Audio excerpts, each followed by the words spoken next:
Good evening. It is 7 a.m. Bangkok time, which means 7 o'clock on the East Coast. Tuesday here, Wednesday there. We are back after a week off. Thanks for joining us. Most importantly, thank you to my amazing players who I missed last week while I was dealing with some real life stuff. It is all subsided, and we are back for episode 26, half a year of us together on this flagship show. I am Manny at GrowedUpGeek on your social media, Twitch, Twitter, Instagram, and now all of our episodes available on YouTube, so check us out there. Like I said, episode 26. I say this every week, but we have a big episode, so we will meet our amazing players and their characters. I'll do a little bit of a recap as best I can. 2 weeks is a while. And we'll jump right into episode 26, Tests of Devotion. Before we do that, let us meet our amazing cast. And like I said, people I genuinely missed last week while we didn't get to play D&D. Let us start with our last two remaining characters in the Test of Isolation, where we left the players at the end of 2 weeks ago. Let us start with from our international correspondent this afternoon and every afternoon. Dustin, tell us about Kelroth. Happy anniversary, by the way. Hey! I mean, it was a while ago. So, it was last month, but we celebrated today. 10 years, 10 years is impressive, bro. Yay! Yeah, my name is Dustin. I play Kelroth. I am a half-elf cleric of the life domain, which means I'm a healer. And I'm a pacifist, which means I don't attack. Ever. Until I do. And, yeah, you know, I'm a bad boy. I did bad things in my past. They've caught up to me. But for the most part, I've avoided them. And there hasn't been any real consequences yet. Outside of the things that I did being the consequences themselves. Thank you for accentuating yet. Yeah, they're coming. Yet. Always yet. Yes, always yet. Major part of the character is definitely going to get some touches on in the narrative here. All right, let us move to the other remaining, participant in the trial of isolation. My partner here on the channel and my very good friend. Lewis, tell us about Baldr. I am Lewis. I'm playing Baldr, who is a Court Azamar way of the living weapon from the Eberron campaign setting. And I am basically sent here to prove myself, and so far been doing an okay job, you know, just like everybody, only human. Well, you know, half human. Half human. And having a great time. Awesome. All right, let us move to our remedial test takers, those who maybe they were held back from this trial, starting with our enthusiastic yet fearful artificer. Landon, tell us about Orryn. The reason Orryn keeps failing is because he's just too hopper. You know, he's just focused on so many things, and then he loses track of what he's doing. It's not really fair. Yeah, this isn't a fair test for him. He's so Orryn's a rock gnome artificer. He loves new experiences, and you know, with this latest trial, I don't know if you all remember, he was having a bit of a panic attack with the voices in his head, and he didn't like that very much, and it led to him failing. But he didn't try to eat anyone or kill them or anything, so he passed the test that matters. He didn't attack his comrades. Yeah, that's Orryn, though. He's a hopper little gnome. All right. Well, you know, whatever helps you sleep at night. I didn't kill anybody, so, you know. Hey, it's not a total failure. It could have been worse, y'all. Exactly. Love it. All right, let us close out with our resident barbarian and hanging out with Orryn in detention, as the case may be. Tenta, tell us about Jaatuuli. Jaatuuli is a native of Icewind Dale. He is a lizard folk. He is very, very large and barbarian-like and loves the taste of drow flesh. but currently he's also not very smart, so he's hanging out with Orryn. Or certainly not very patient, whichever either one you want to look at. All right. Like I said, those are our amazing players. Once again, I'm Manny at GrowedUpGeek on your social media, your host and dungeon master this evening. I will be playing everybody else, mostly monsters. So last week or 2 weeks ago, the party made their way to Orryl's abode. Let's see if I can get the graphic up here. Boom. Very Castle Grayskull-esque. They made their way up the stairs, discerned that the fortress had formerly been that of frost giants. Everything's scaled much larger than your average humanoid. They encountered one on their way in, made their way to the second and eventually top floors of the castle, where they encountered a large bird and the Frostmaiden herself, returning from setting her curse out over the night sky of Icewind Dale. Unconcerned that they had arrived at her castle, she casually strolled by as the party debated a course of action as to what to do with her or her bird. Wisely, cooler heads prevailed. She had no objections other than a few kind of snide and dismissive things to say. Party made its way to the basement of the castle, which you will see up in stream right now, shaped like a snowflake. And in each one of kind of the satellite adjacent wings of the main room, they found the words scrolled over the door. And as they opened the first one, set forth with a trial to prove their devotion as Orryn would see devotion and righteousness. And congrats to Kelroth and Jaatuuli, who passed the first test.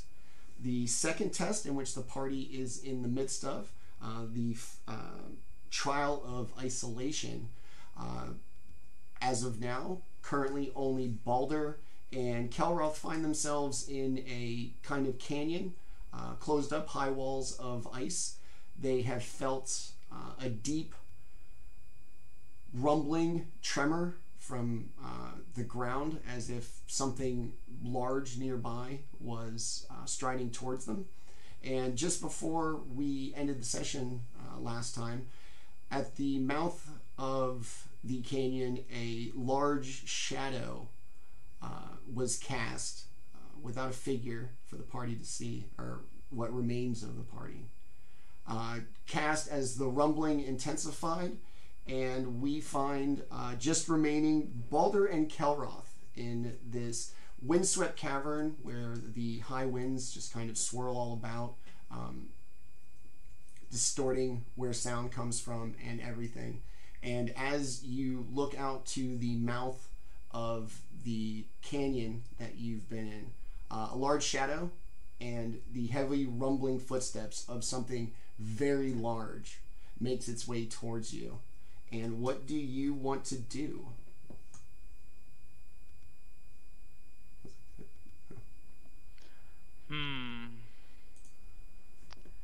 And you said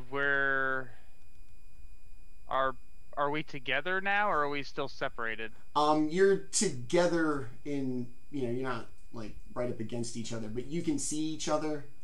You're just kind of a little bit further spaced apart within the confines of this, like I said, high walled canyon.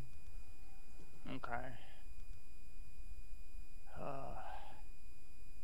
Do we see? So I only see like one other figure. You see Kelroth also standing there, and then just a large shadow cast, like kind of through the opening. Heavy rumbling footsteps that seem very close by.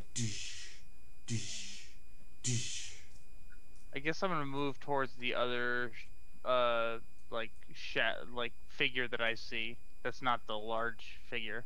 Okay.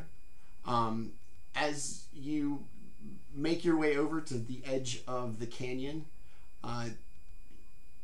off of the walls, not necessarily from like the floor that you're standing on, the kind of rhythmic thumping of something walking towards you, and this kind of shadow almost kind of coalesces on the ice wall in front of you, and it seems to be getting larger as you see it. You don't see anything else. It just appears to be a shadow cast. But if you were to turn around and look, there's no figure, there's no dramatic source of light that would be casting this, yet it does appear to be getting bigger, and you do feel the kind of tremors and sensations of something heavy walking towards you.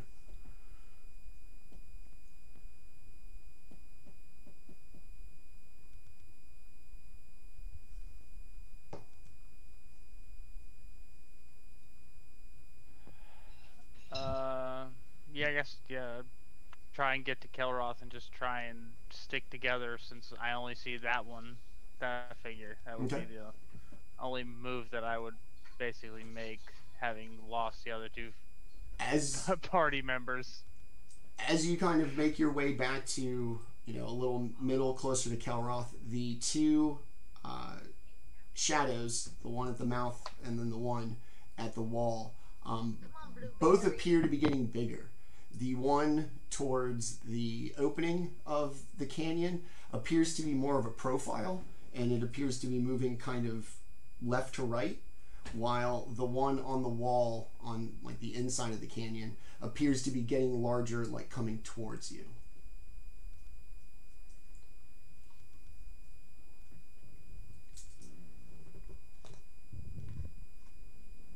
I mean, let's just hang out, right? I mean, they're just coming towards us, it's just shadows? They appear to be just shadows.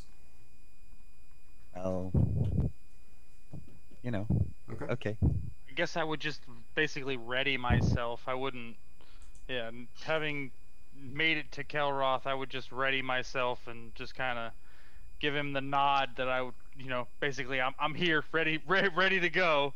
But I will use my Wheel of Stars to cast Dancing Lights, Okay. and I will make the light. I can shoot the lights up to 120 feet away, so I will put them in this vicinity of the shadows, Okay. or as close as I can get them to the shadows. As the rays of light start to kind of dance about, they hit all the jagged ice crystals and reflect. It looks like you guys are inside of a disco ball suddenly. All these multicolored lights party. all over. And as you do so, the figure closest on the inside of the canyon appears to, at one point, disengage or dislodge from the ice, and the shadow begins to move beyond the ice and actually starts to physically begin coming towards you. This looks like a shadow. Yes. I cast So- Magic Missile of the Darkness.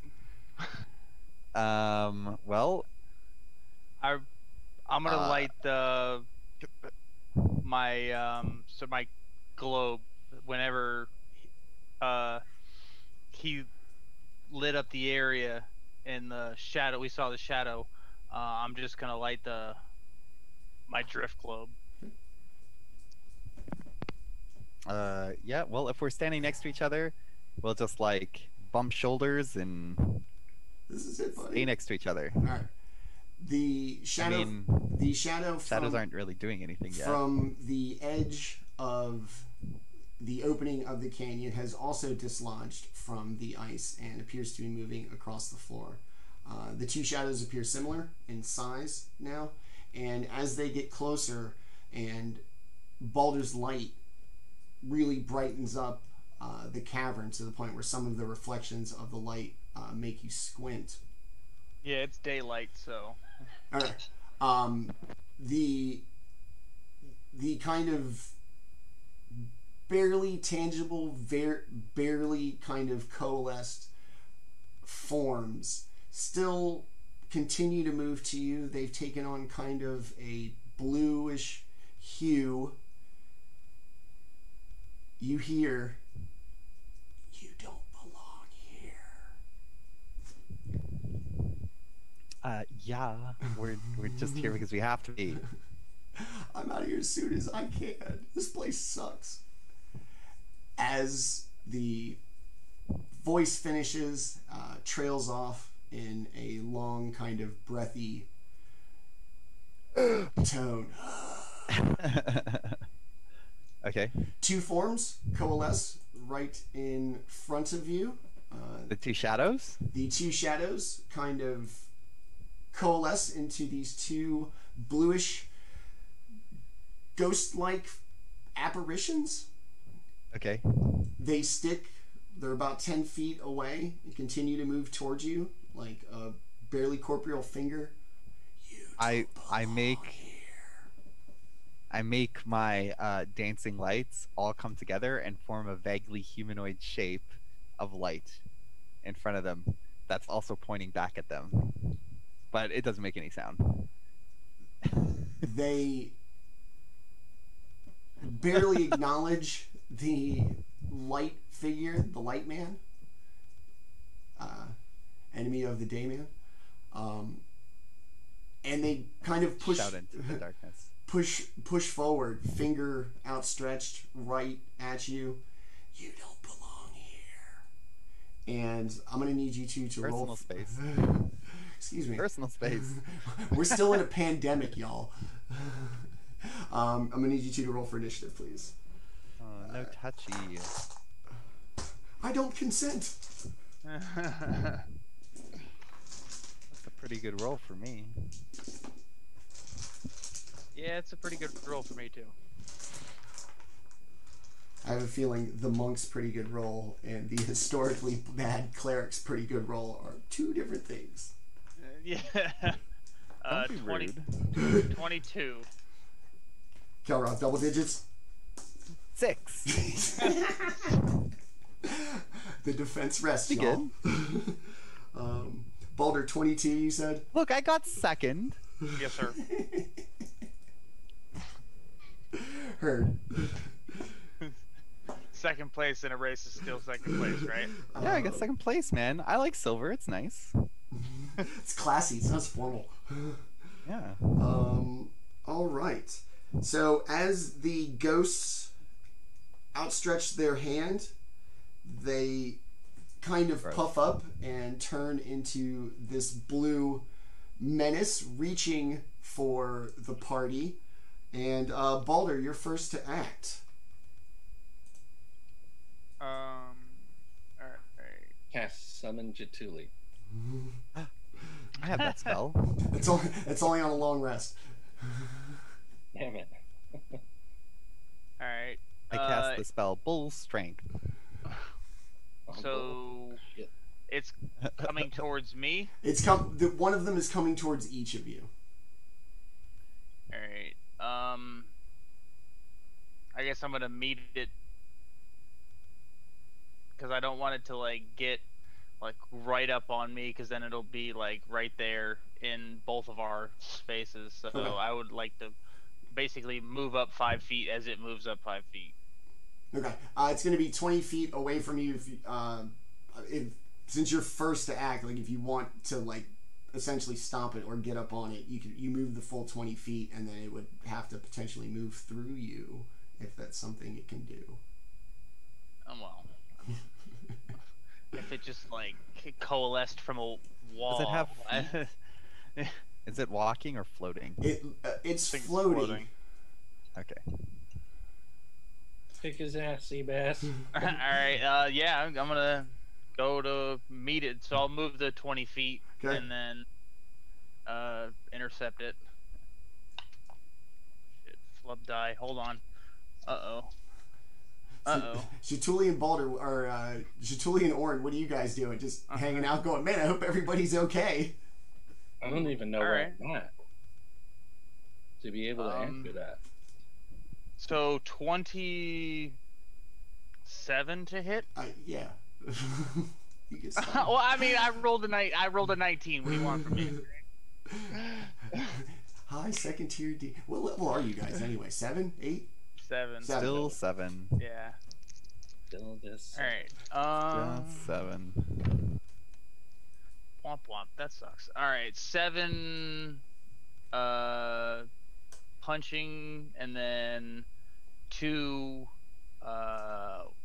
What did I rest on? I think it was like piercing or whatever as my add-on. Oh yeah. For the first attack. So 9 damage all day for the first one, and then. Ooh, not as good on the second roll. 16 to hit? Yes. Alright. Oh, ugh. 6 on that damage. Okay. And then I am going to spend a key point and bonus action dodge. And I'm pretty close to, I think I got like 2 key points left, so... Man, I hope we finish these tests soon. Okay. Alright, so you're going to set up, what, a dodge? Yeah. Okay.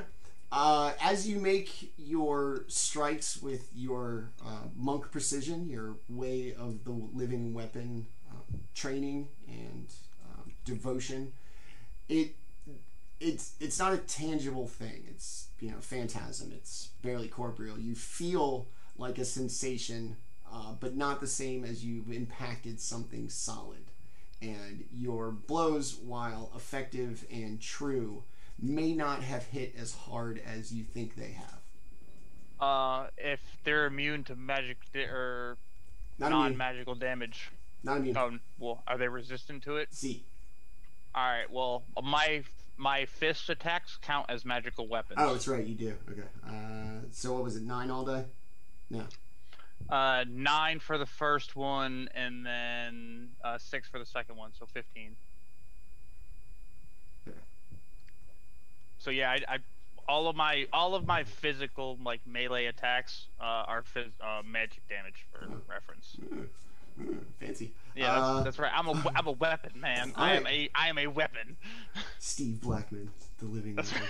Is that guy even alive? Weapon of regular destruction. All right. So the corporeal form, as you rush up to meet it, it still with an expression just stares right at you. Baldr, I'm gonna need you. Actually, I'm gonna need you both to make a wisdom saving throw, please, as it begins to whisper like a kind of gibberish. It's very. Is it trying to charm me? It is or not. Put me to sleep? Okay. It is not. Ah, well, that's gonna womp womp. 19. Ooh, very nice. 6. Okay. Baldr, you are going to take. Do it over, Orryn. You're going to take 6 psychic damage. Okay. As this whispering gibberish invades your head, clouding your judgment. And I'm going to need you to make a melee attack, please. Oh no. You're gonna punch yourself. Why are you hitting yourself? Why are you hitting yourself? I mean, you can't hit me unless you can attack at a 20-foot range. It's actually really nice. I rolled really low, so 6 on the die. But do you want me to add my modifier? Yes. All right, so 14. Okay. The madness overtakes you, and for a brief moment, you no longer want to be there, and you wonder if harming yourself is the way to return home. But very quickly, your senses return to you, and you catch yourself before you do any magical Steve Blackman. Yourself. Yes. Alright, that's that. The other one will kind of change from this odd whisper to almost this wolf howl, and I will need you both to make a wisdom saving throw once again. What? I did that already. Ah, come on. 16. Okay. 10. Ooh. All right. Oh no! Not all right, but you know, I know how to. Yeah. All right for you. Ooh, that's not good. All right, Baldr, you're gonna take 14 psychic damage, and you are now stunned till the end of your next turn, as the howl invades your mind and just grips you with fear and with terror, making you unable to act. Yay. All right, that will be it for the ghosts. Kelroth, what are we thinking? There's just two of you.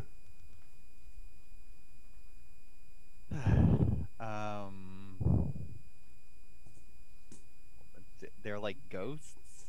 Yeah. They haven't attacked us directly, right? They just like howled at us. One of them whispered at you. The other one howled at you. Let's see. I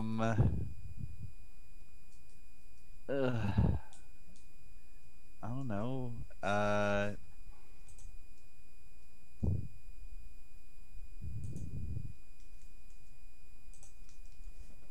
I'll just say,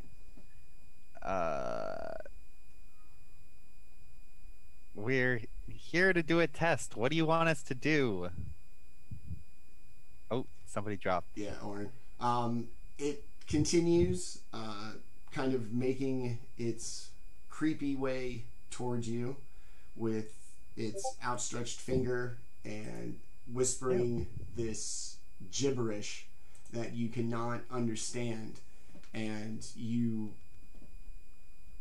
suddenly feel more afraid than you have. This whispering is very unnerving, and it's just creepy that these ghosts are just whispering sweet nothings to you. I mean, I don't know what I'm supposed to do.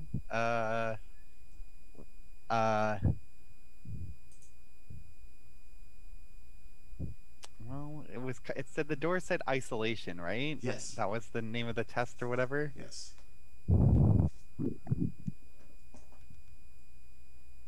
I know that this is a test. We've already done one. I'm going to interpret it in my own way. I'm going to move my full distance away from the ghost and Baldr. Okay. Do you want to move towards the opening of the canyon or towards like the back part of the canyon? Where does the opening lead? Like it's just like away. Just out as far. Is that the way that the like barbarians went? Yes. Sure. I'll go that way. Okay. All right. Well, you still got a little while to go, so you're gonna make your move. You're gonna move. Yeah. In fact, I'll even dash. I'll move 60 feet. Okay. Just as you get to the end, it opens up very bright, in the same kind of manner that it would if you'd spend like a long time in a dark cave and came to the opening. The very bright light is almost blinding, to the point where you can't really see what's outside of the mouth of the canyon. And I guess I'll like just call out to Baldr and be like, go to the opening or whatever it is. Let's get out of here. Yep. All right, Baldr, it is now your turn. You can go ahead and make your save. DC 12 Wisdom. Stunned? Or is it frightened? What is Stunned. it? Stunned. 17. Yes. Wisdom. All right. Cool. Yes. Is that my turn? It is. All right. Yeah. All right. So you are free. The one ghost in front of you, or the one that's been whispering the whole time. Both of you go ahead and make wisdom save again, please. I'm so far away. Hiya. 17. Yes. 15. Okay. The whispering, now that you've grown a little more accustomed to it, does not invade your mind or corrupt your thinking. And it just kind of dismissively comes in, and in one ear, out the other. And boom, we are back. Let's get everybody back lined up. As... Alright. Dustin, Kelroth. That guy's gonna... Okay, everybody. You're gonna move everybody, except me. Oh, Lewis is where he needs to be. Okay.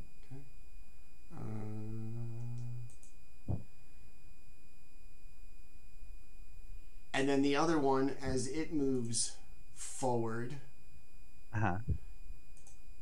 is going to once again howl. And I need you all to make a wisdom saving throw once again, please.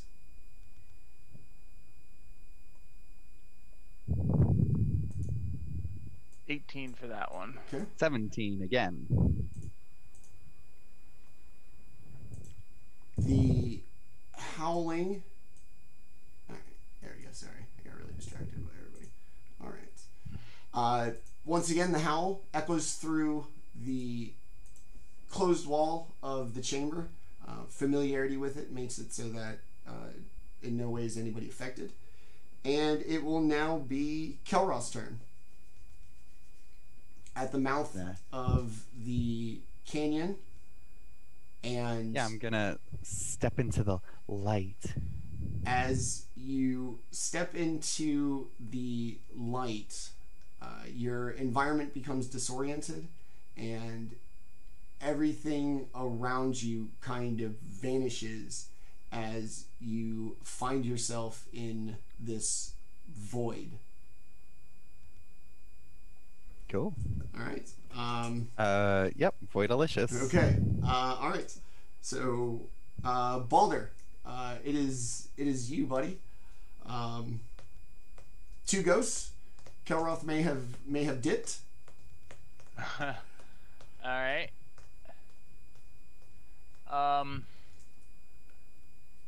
So last I heard was go to the opening. Yes. We'll say you were like catatonic, you couldn't move, but you did hear Kelroth scream to you to make it to the opening, and you were aware of him moving. Okay. But I didn't like see anything. I just heard basically. You heard him. You saw him move towards the mouth of the Okay, canyons, and then in his turn, you watched him kind of go around like the corner out into the light, and from your perspective, you don't know if he's literally just around the corner or if he could be gone. Then I guess I'm going to attempt to move past the... So I'll take a dodge action. Okay. And then move past the spirits. Okay. As you move away from them, they don't attempt to physically attack you. They just kind of turn with you, following you as you move. They invade your personal space. You do not belong here. Yeah. Tell me something I haven't heard. You make your way all the way to Boring. to the mouth of the canyon. Just as you do, same thing, as if you were inside of a cave and there's bright light outside. Your pupils aren't adjusted to the light, and it just appears to be this incredibly bright light. The ghosts, it is now their turn. Go ahead and give me 2 wisdom saves, please. Stop. No, don't die.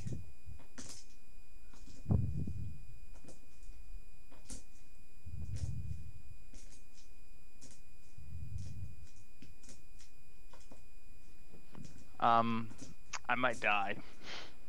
Don't do it. That's a 5. Okay. So that will be. We have to make. Well, I mean, if you failed the first one, 1d8 plus 3.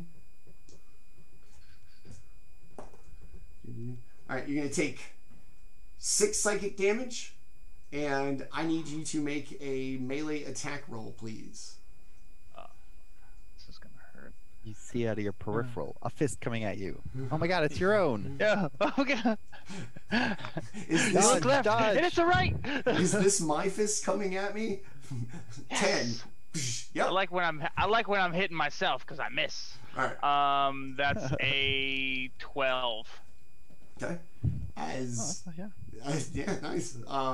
As you stand there, you once again are overwhelmed to harm yourself to potentially get out of this situation and think the better of it.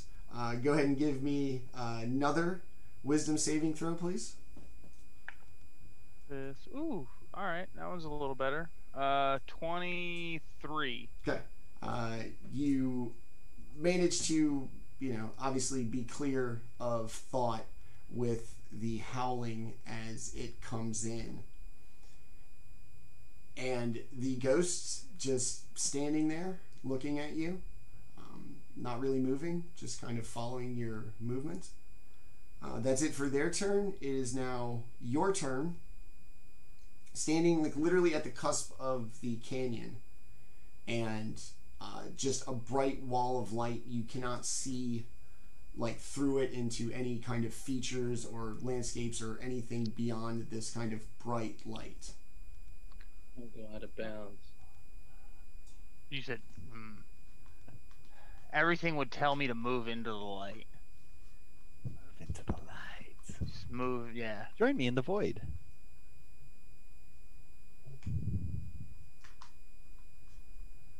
So yeah, I would move towards the light.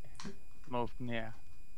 As you step through the light, everything about you, your just natural senses, kind of concept of distance to things, completely changes. And after an overwhelmingly blind light and this kind of almost weightless sensation, you find yourself back in the basement of Orryn's castle with your party members seated outside of the door you just opened, and the words above the door still remain. Fail. Blah blah blah. Yeah, so I just kind of limp towards the people that I see. You all kind of all come back together, aware and together again for the first time outside of room number 18 in the kind of southeast corner of the giant snowflake that is the basement. The door in front of you still looks just as it did before you walked through it. And the word above it that was once written in, I believe, Dwarvish or Giant, is Dwarvish, still remains where the one above Endurance faded when you all returned to the castle. It seems we have failed. I feel like we succeeded. Next. We're winners in my book. All right, I don't do things twice. Either 16 or 19 are the two that you have, or the two that you have not attempted yet. I mean, I feel multiple things about if we have to come back to this one, but for now, let's try something else. 16. 16 it is. Okay. Yeah. You make your way. We arbitrarily walk towards that one. It's literally across the room. As you make your way, the script above the door, as you make your way closer, changes from Dwarvish to Common, and the word cruelty appears. As who's gonna reach for the door? I mean, Jaatuuli was out in front. Okay. Jaatuuli reaches for the door. I know a thing or two of this. All right.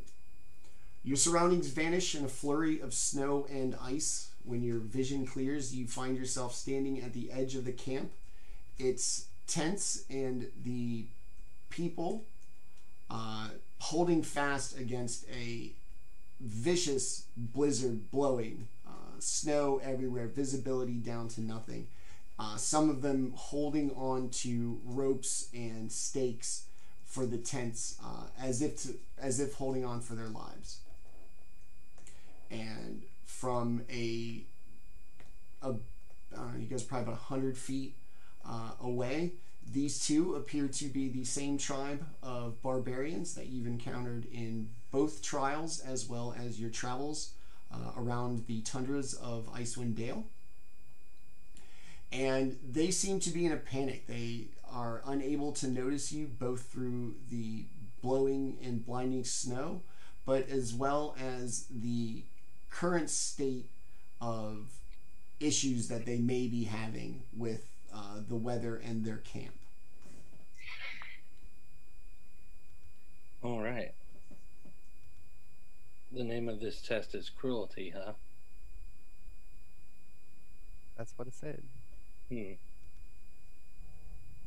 All right. Start kicking things. Yeah. I'll come up behind one of them and yell in his ear, "What are you doing?" He kind of startles and turns around, but still holding on to the rope used to tie down one of the tents.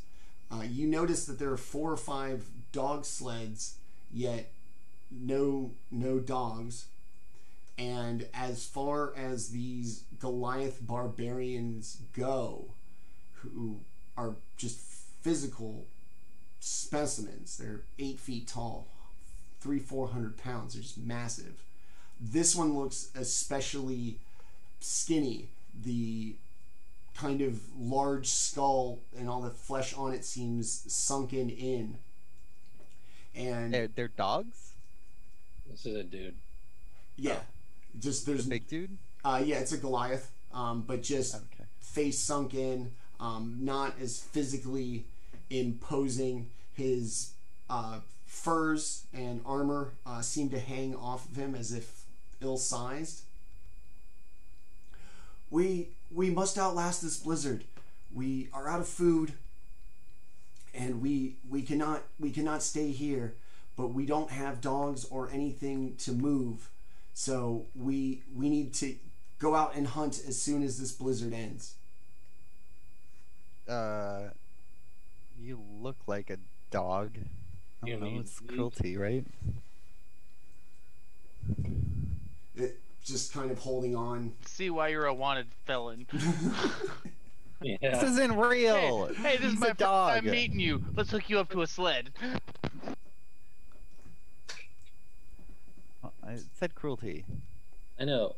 If you want to see some cruelty, I got some shit going on. I don't know. Okay, he says we gotta survive the blizzard.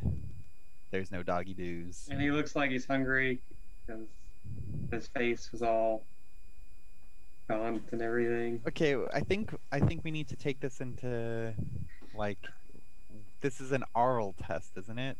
So let's be orally. Let's shove his Orryn face has in the an snow. idea. Oh, Orryn okay. Trying to get on Arl's good side, or what? Like, I don't understand. Well, we have what for this test to get the prayer. That's what we're doing. We don't want to be on her side, but she won't give us the thing unless we do these tests for her.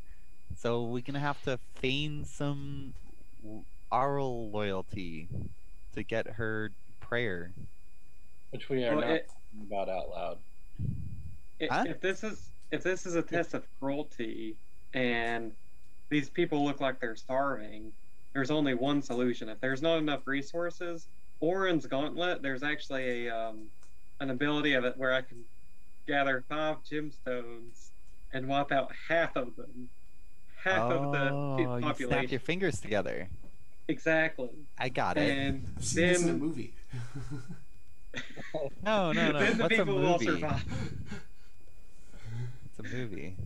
No, okay. Well, I Reality mean, is what I make the it. test was cruelty. They're already in cruel environment, right? They're suffering cruel conditions. But that wouldn't be the test to do nothing. Right? In the first test, we had to struggle in... What was the first test? Endurance. Constitution, like endurance, yeah. Endurance, right. So we withstood the winter. Yeah. I think I understand the second challenge. I think only one of us is allowed to go in. But we'll see when we try it again. It's called isolation, right? Or all Just like one person go in and then see what happens. But in the meantime, we're doing this one, which is cruelty. And cruelty, she's the winter bitch, the winter queen, whatever title she prefers. Are all of us in there, Manny, or just Yes, me? Because all of you. I think we all went in. Yeah. Okay. So, We could kill him and give his meat to his brethren. I guess. I mean, I don't know enough about what's going on. Can I observe the area? What else is like observable from this area? Is it just this one guy? What do we see? It's a camp, so judging by the amount of tents, it's probably 8 to maybe a dozen.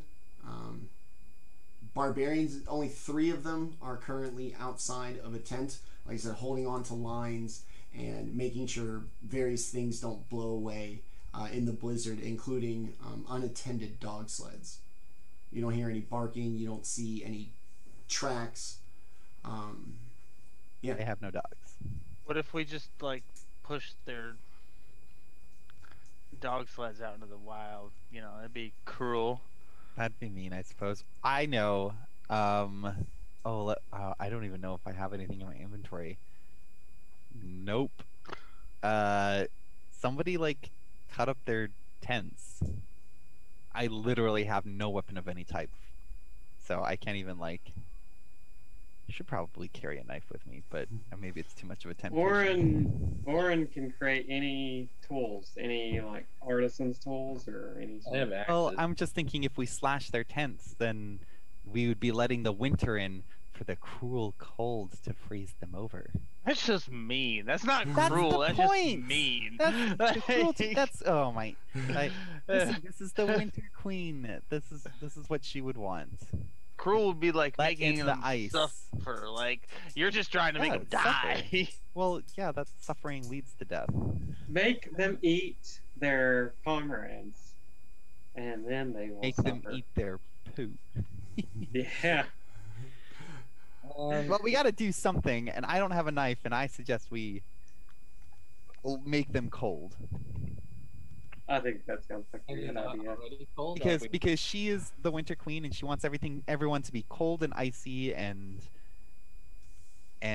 the winter is cruel, right? It gets rid of life and stuff.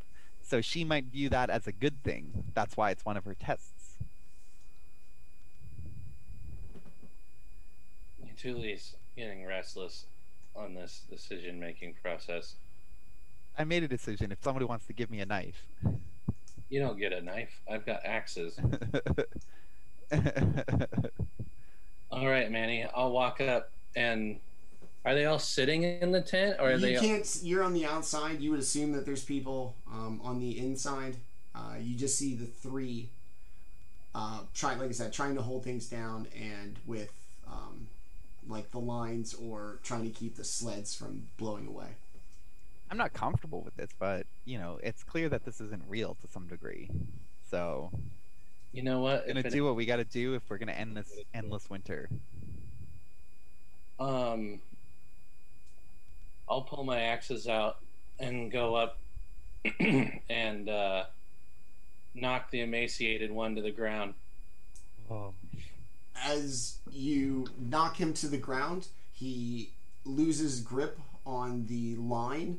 The large, heavy, gusting winds blow the tent away, inside, underneath where the tent used to be, you see two kind of elderly, more aged barbarians huddled around a stone circle, what used to contain a fire, but just has the tiniest little bit of coals that they are both huddled over. The wind hits them in the face. They're not dressed for the outdoors. They don't have the heavy furs on. What's left of the embers in their fire goes out with the gusts of wind as their tent just disappears into the blowing snow off in the future. Be cold. We're Arl worshippers. Take that, you illusion. I'm saying this out loud. I'll go right up to the. What happened to the guy that's on the ground? Is he just dealing with that concept? He's a little too weak to like really get up. Curls up in a ball. As much as it looked like he was holding on to the tent could have also been holding him up. So weak and just kind of exhausted he was. I'll stomp him out. Oh, Jesus. He puts up little resistance. His brittle bones from malnutrition snap under the weight of your foot, and you hear this kind of gurgling, breathing sound as he gasps for breath, even despite the gusting winds. I give him the Bruce Lee.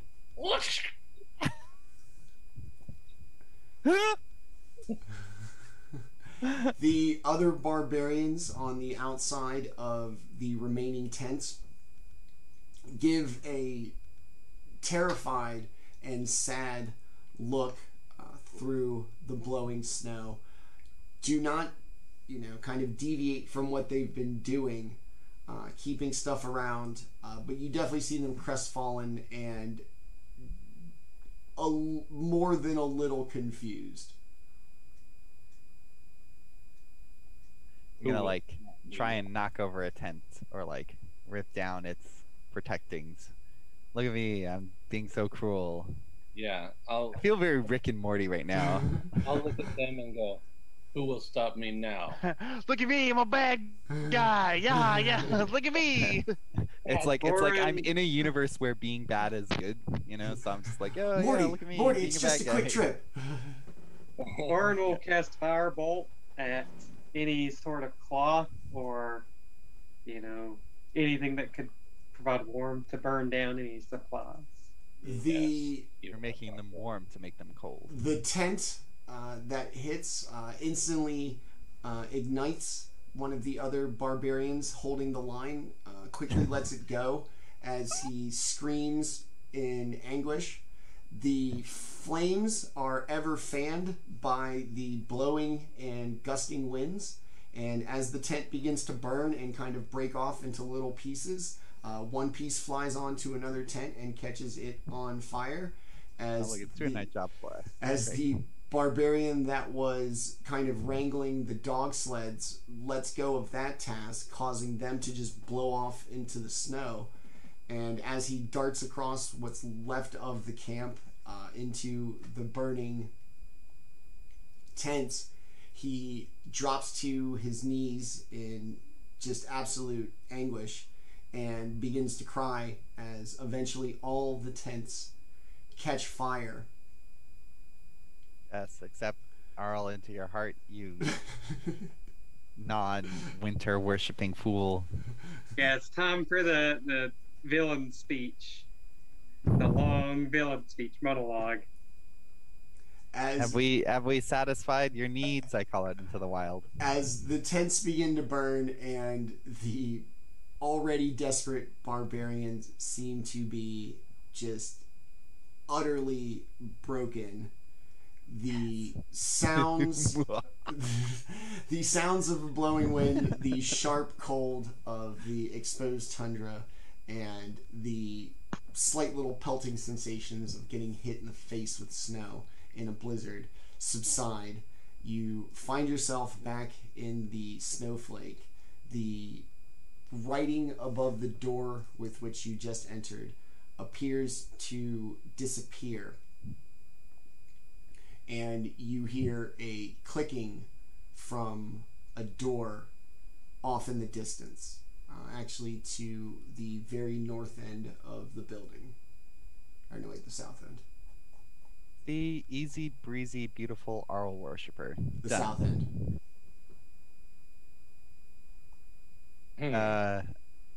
So we've opened 2, yeah? Yes. You've attempted 3, you've passed 2, there is still 1 left. Yeah, okay. Number Okay. 19. Okay.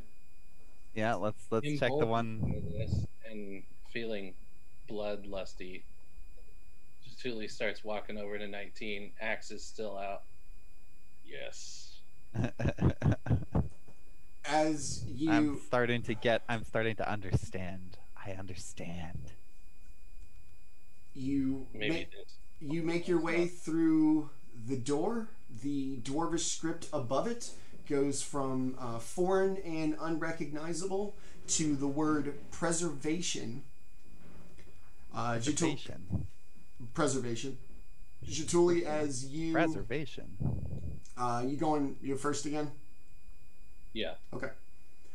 Your surroundings vanish in a flurry of snow and ice. When your vision's clear, you find yourself at the edge of a camp under clear skies. All of the fires are out. The only sound you hear is the flapping of tents as the wind hits them. And everybody give me a perception check, please.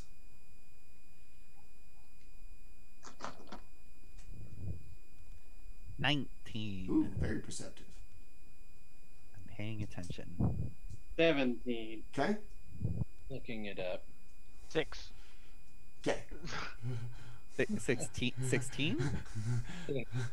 I'm looking at my fists like, why were you trying to punch me? Well, Okay. Baldr and Jaatuuli are going to not be able to make out anything more than what you see, just what I just described. Orryn and Kelroth are going to, upon closer inspection, see that the tents seem to be askew, maybe ripped in a couple of places. There appear to be bloodstains on the kind of distressed parts of the tent. Orryn is going to see what appear to be poorly buried / covered in snow bodies with little pieces sticking out of a snowdrift, and also hear like a whisper, somebody speaking, repeating the same lines over and over and over again. I just say What to are- everyone, I'm like, remember how we did the last task? We got to take this from an oral perspective. let's pickle the bodies. Preservation. Pickle the bodies. Sure. That's a literal that's an interpretation. Maybe she Look, really likes pickles. Yeah, I don't see why that's not the answer. Yeah. So you guys I are look about around for probably about pickles. 30 feet outside of the kind of perimeter of the camp. It is not a blizzard like your previous thing. It's just kind of a regular dark day on the tundra, as best you can tell. And as you get closer, the sound becomes apparent to everybody. And Orryn is going to be the first to hear the sounds of "In Oral we trust, in Oral we trust, in Oral we trust, in Oral we trust." Orryn is going to start chanting it along with the voices. He's just going to bob his head back. Nora, we trust. Is Nora, we trust. is there a source to the sound? As Orryn begins to kind of repeat it, either as a fake show of devotion or just because it's a catchy tune, It's a both. you hear a kind of startled voice, and from behind one of the tents comes a young Goliath, probably no more than 12 years old, covered in blood, about Jaatuuli size, so it's still pretty impressive, but you can tell it's not 8 feet, 400 pounds. And it comes out with this kind of blank stare, blood on its hands, its fingers all kind of gnarled up as if it had been digging. In Oral we trust, in Oral we trust. And seeing Orryn repeating it, eyes get all big. I wish we could show her our devotion more. I've already killed everybody, and I don't think it's enough for her. I wish I could kill more. I know the feeling. Orryn thinks about preservation. Yeah. And he goes up to him, and as Orryn's like, Inara, we trust, Inara, we trust, and then he says, but remember, one of the tenets of Arl is preservation. So while we must be cruel, we also must preserve the life that Arl has given us. So let's just chant with me, brother. Sit down. Inara, we trust. Inara, we trust. Inara, we trust. He sits down, begins chanting, like really kind of into it. Glad to have like a partner in this. Support is very important in a new conversion, I suppose. You need a kind of mentor. In Oral we trust. In Oral we trust. And as he sits down, the wind blows a little bit of the poorly covered bodies free of snow, and from the sky you hear the cawing of carrion birds that have begun to flock to this site that is now a burial ground of, as best you could tell, 8 individual kind of mounds. And the closer you get to the center of the camp, it is covered in blood.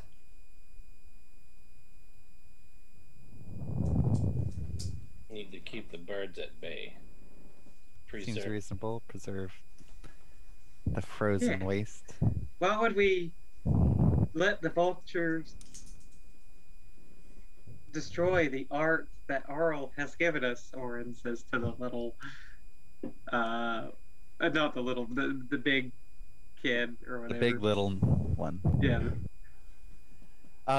Yeah, I'll just shoo away the carrion birds. I'm like, get out of here. This isn't for you. There are 4 giant vultures that have landed, and like carrion birds are wont to do, kind of hop a distance away and then kind of hop a little closer, and then hop a little closer to the bodies, at least the closest one. Kelroth kind of tries to shoo it off, and as it does, the birds just kind of hop back, but they find themselves hopping ever closer to a body where it appears to be like an arm or a hand sticking out of the snow. And these 4 birds, despite Kelroth's objections and the odd prattling of the Goliath youngling, as well as his new backup singer, Orryn, they just kind of slowly make their way towards the bodies. I focus on just one. Guys. So I put my axe away and I draw my bow. Okay. And I've got the quiver of Alona, so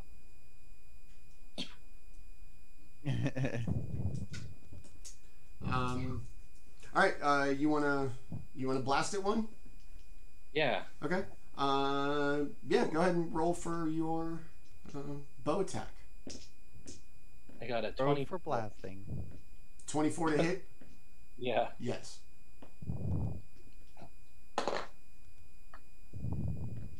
It's been a while since I've done that. Since I've done it. Oh yeah. So 12 damage. Okay. As you hit this bird dead on with your arrow, it gives out a call, falls over, arrow sticking out very close to its neck. The other 3 birds expand their wings quickly and fly to the boy covered in blood, begin to claw at him with their feet and peck at him with their beaks. Everybody roll for initiative, please. Whoa. Uh-oh. Wow, Whoa. You're not last. I rolled lower. Whoa. I rolled pretty low too there. Almost as high as I can roll. Okay. Let's just go ahead and go around the room. Baldr, what'd you get? 9. Ooh, Jesus. Okay. Jaatuuli? 5. What, are you guys scared of birds or something? You weirdos? Just watch Hitchcock. Yes. Orryn? Kelroth is first. I got a 13. Kelroth is first. Basically, Baldr was taking a step back to letting old Orryn. He started chanting, and I just kind of like take a step back. And I guess he's got this. Orryn was dancing too. He was like, "Nora, we trust." All right, Kelroth, what'd you get? 15. Wow! Wow, big numbers. I know. I'm ready. I'm ready to be cruel. Let's do this. I don't think we have to be cruel anymore. What? Oh. I know, it was fun. It satisfied something deep inside. All right. Even though I didn't really do anything, I just encouraged it. You were having fun with the supporting of it. Very, very Emperor Palpatine of you. Yeah. So as the 3 birds rise up, spread their wings, expose their ugly, like bald pink necks, they all fly towards the boy, begin to peck and kind of scratch at him as he is covered in blood. Ooh, that's not going to be good. One of them manages, he kind of fights it away. Another one also manages to fight it away, but while he fights 2 of the 4 off, or 2 of the 3 that remain off, one of them manages to both peck him in the eye and claw at his face. Let's teach you to be 12 years old. Ooh, wow, okay. Despite being a young Goliath, most likely raised to be a barbarian in these hardy people in this harsh environment, these birds managed to do some real damage, and despite his physical size and appearing to be the murderer of his entire tribe, the boy screeches and goes down, kind of spurting blood from his neck where the bird managed to peck at him with his beak. Kelroth, you are next to act. Wow. All right, I'm taking preserve to mean preserve the worshippers of Arl at this point. Seems about right. Preserve the winter, preserve the worshippers. So I'm going to heal the boy. Okay. With my very few remaining spells.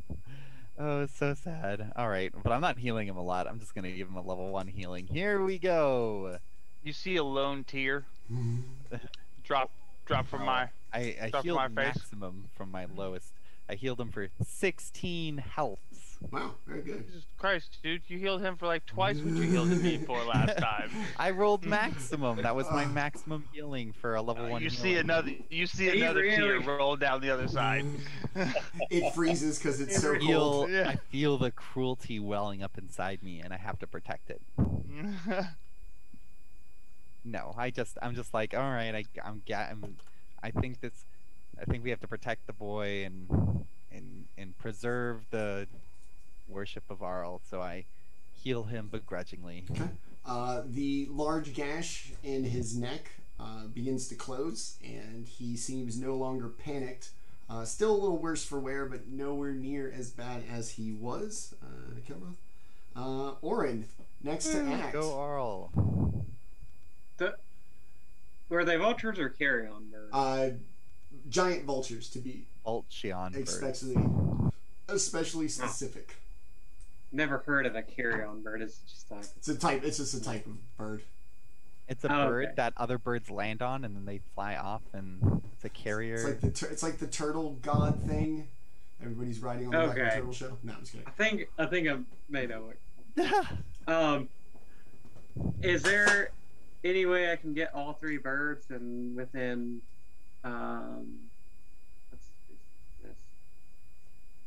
within like 10 feet Yes, of each other? they are all attacking the boy covered in blood.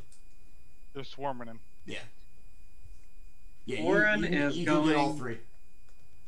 Orryn's gonna use Shatter on all three of them. Okay. DC 17 Constitution save. 17. Yeah, DC 17. They all fail. They all fell. Okay, so 12 damage, 12 thunder for the first, Okay. and then 18 damage for the second, Okay. and 9 damage for the third. As your spell hits and two of the three birds, describe what your spell looks like as these two of the three are completely decimated by your shatter spell.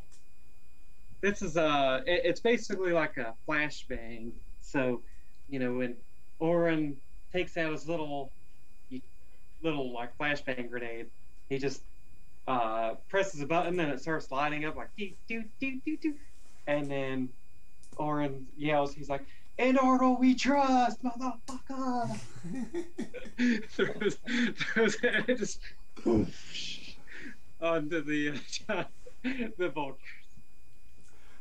As you black ops into this center of the camp, two of the birds kind of explode into a Randy Johnson puff of feathers, as if hit by a fastball in a baseball game, and the other one blinded and partially, like sunburnt from the bright light that killed its two companions. Still manages to hang out, but it is not doing good. Orryn, what else you got, buddy? That is it. Okay. Orryn just gives a thumbs up to the party. All right. Orryn's turn is done. Baldr, you are next to act. The boy's doing his best to kind of keep the one bird remaining, from pecking at him. Yeah, your turn. It's gonna be dart central for that bird. Okay. You're just gonna kind of see me just kind of like go to my waist and then just come out with like 2 darts. Ooh, nice. 27 for the first one. Yeah. And then 22 for the second one. Yeah. I'm pretty sure you're only gonna need the first one. All right. I imagine your modifier takes care of what's left. Yeah, you'd be surprised with a dart, man. Ooh, nice. So the first one is 9. Yeah, you're good. And all right. And the second one is 7. So it just. So is it like skeet shooting that you just wing this thing as this bird like hacks at this boy? What does it look like as you kill a bird with a dart? You just see me just kind of like throw it, and like the darts like go around the boy and just like straight into the bird's like wings, so it just kind of like stops flapping for a second, so it just kind of like drops to the snow. It falls like a stone, awkwardly spinning as you kind of knock it out of the sky. It falls. The boy, still kind of cowering and covering, looks up and sees, no more birds. Through Oral, all things are possible. Her legacy may grow, and we may spread the word of Oral together.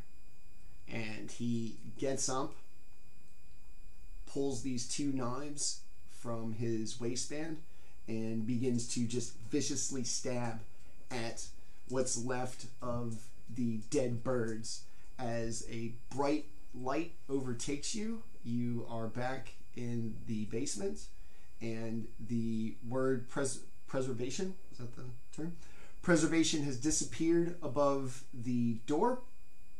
You hear a clicking sound, and you Orryn will say to the others, he will be like, well, he definitely had the cruelty part down, that's for sure. You are back in the basement. Okay. Having completed now 3. Wait, 1, 2, 3. Yeah, 3 of the 4 tests.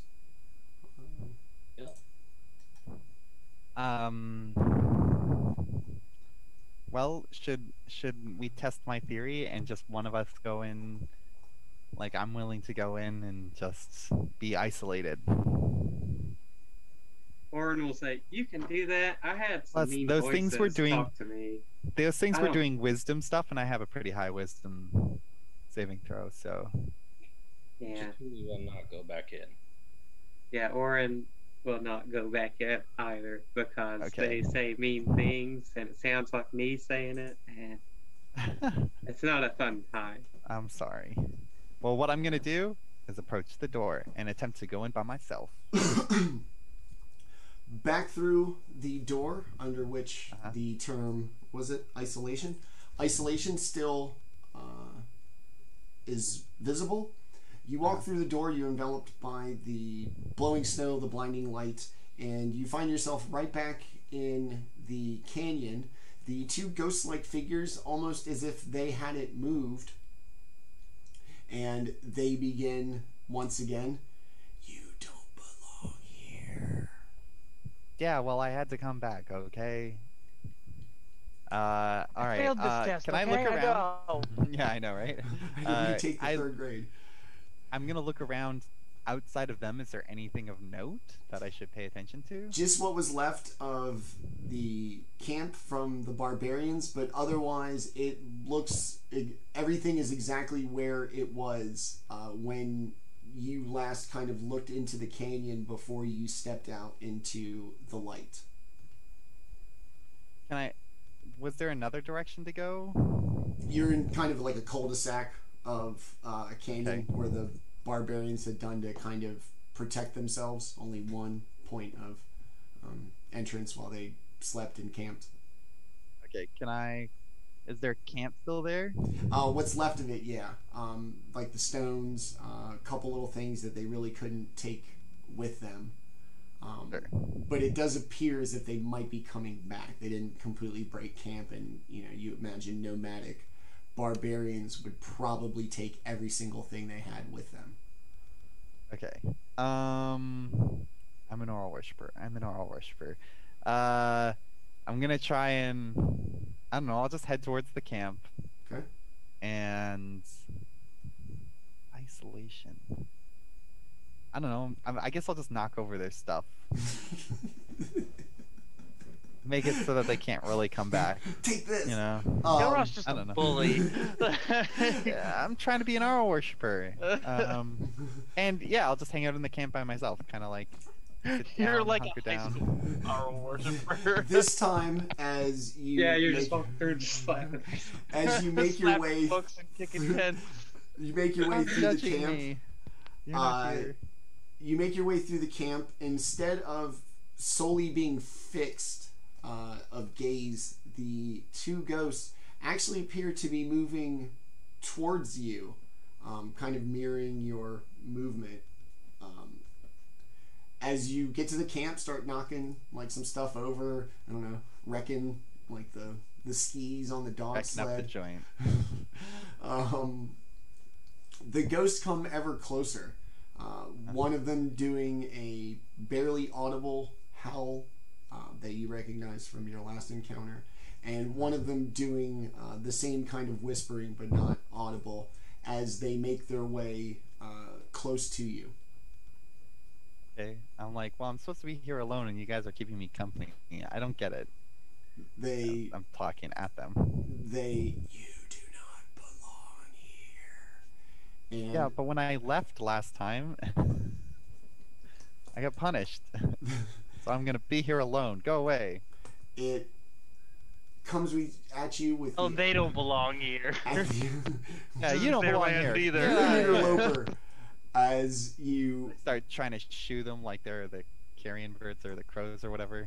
it makes Yeah, it makes its way towards you, and as it touches you, you Gross. feel Personal space. this overwhelmingly sharp pain inside your mind that brings a tear to your eye and drops you to your knees.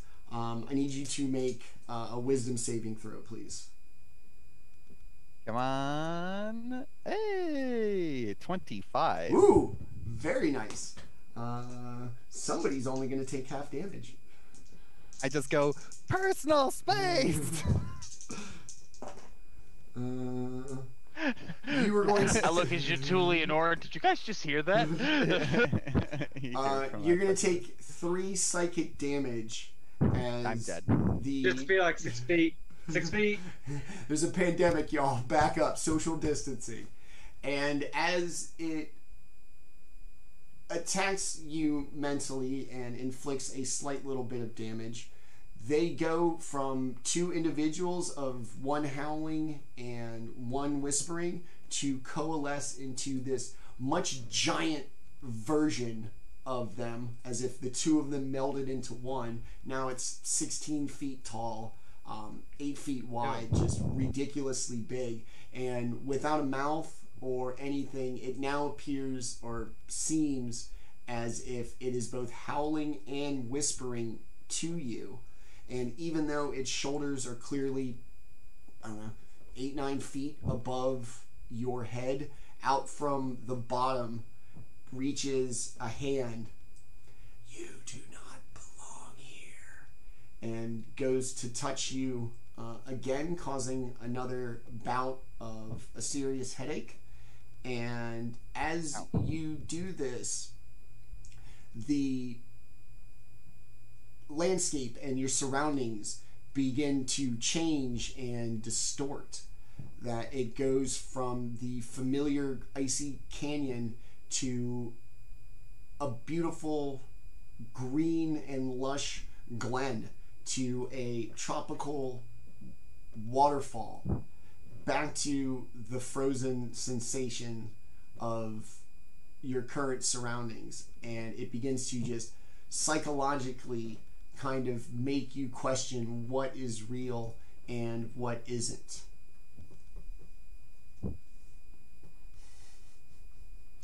You do not belong here.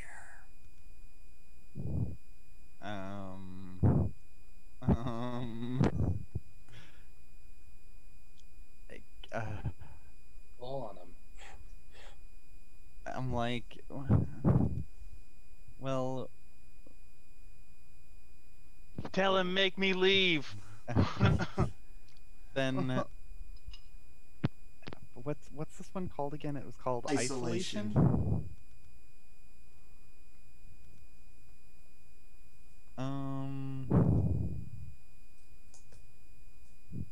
You have to very cruelly preserve and endure the isolation. Well, cruelty's Yeah, down. so- You trash the camp, so cruelty check. That's yeah. And endurance was something else. I don't know. Like, this is dumb. Can I get a read on the ghost thing? Is it trying to like make me leave, or is it just like threatening me?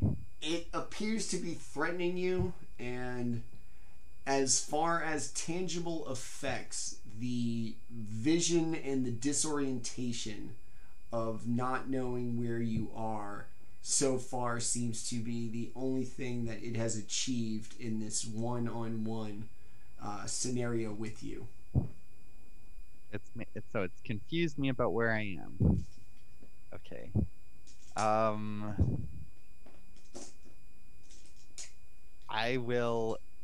don't know. I'll embrace the ghost. Okay. I'll give his knee a hug. Go ahead and give me a wisdom saving throw again, please. Oh, I finally rolled low. 14. Okay. You're still only going to take half damage. You're going to take 4 psychic damage as, once again, all of the landscapes and everything around you change. And instead of being in the middle of the glen or on the edge of the tropical waterfall, you find yourself like floating above it. No birds, no wildlife, no nothing. Just an ever distant kind of sensation from the landscapes of which you were just experiencing. They flash. You are now, instead of, just kind of your peripheral vision flashing with these different scenes, you now seem to be flying above the ground as the landscape changes underneath you.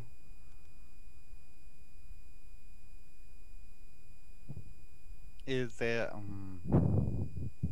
okay? Am I like falling then? You're not. I'm just seeing things from above. Yes. And every once in a while you kind of snap back into your body with your perspective as it's been in the canyon. And the ghost's still in front of you. You do not belong here.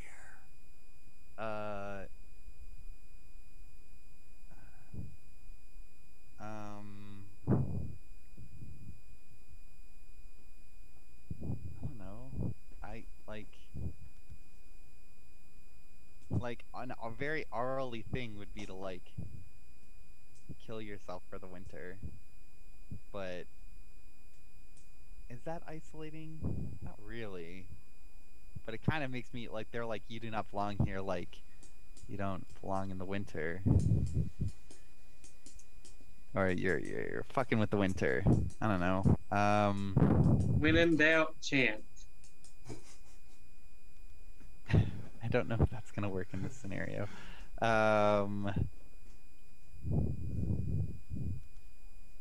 I guess I'll just ask, where do I belong? You do not belong here. Yeah, but you're not helping. It reaches out and touches you once again. I need another wisdom saving throw, please. 14 again. This you're gonna take 2 psychic damage, and as you guys are gonna watch as I slowly die over 50 turns. Your surroundings change. This time, once again, still up from above. You are now in a much further out from the ground kind of point of view, where entire parts of the Sword Coast can be seen. You recognize the Spine of the World Mountains, Luskin, down through Neverwinter, Baldur's Gate, Waterdeep. You see the entire Sword Coast, and you orient yourself that you can see Icewind Dale completely covered in darkness and in ice. And after a couple of moments, the ice kind of begins to move and creeps down from the Spine of the World Mountains over the northern parts of Faerun and the Sword Coast proper.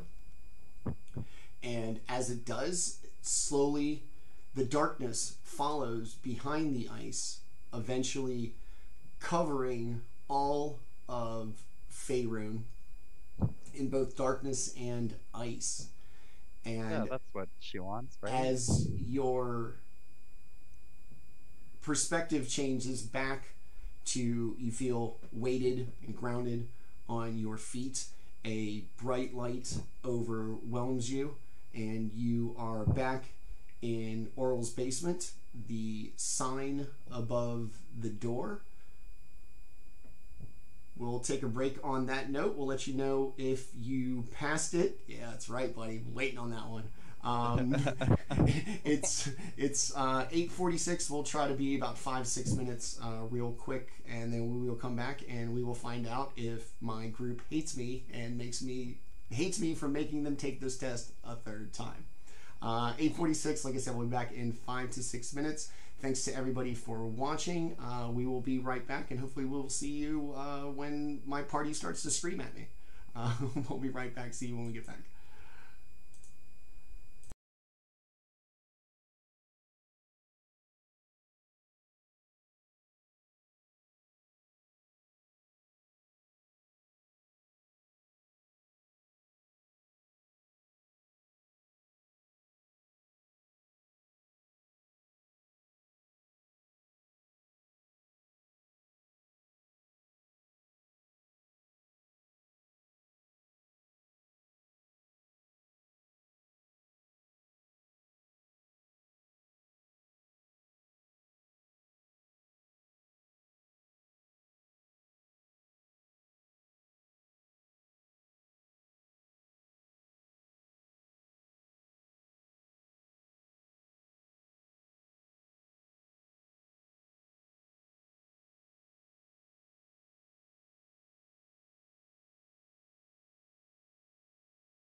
All right, we are back.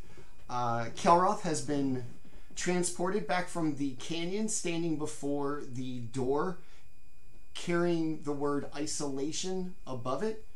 And as he returns, gains his senses, sees the rest of the party, the script for isolation slowly begins to fade, and a distinct clicking sound can be heard from the south part of the chamber.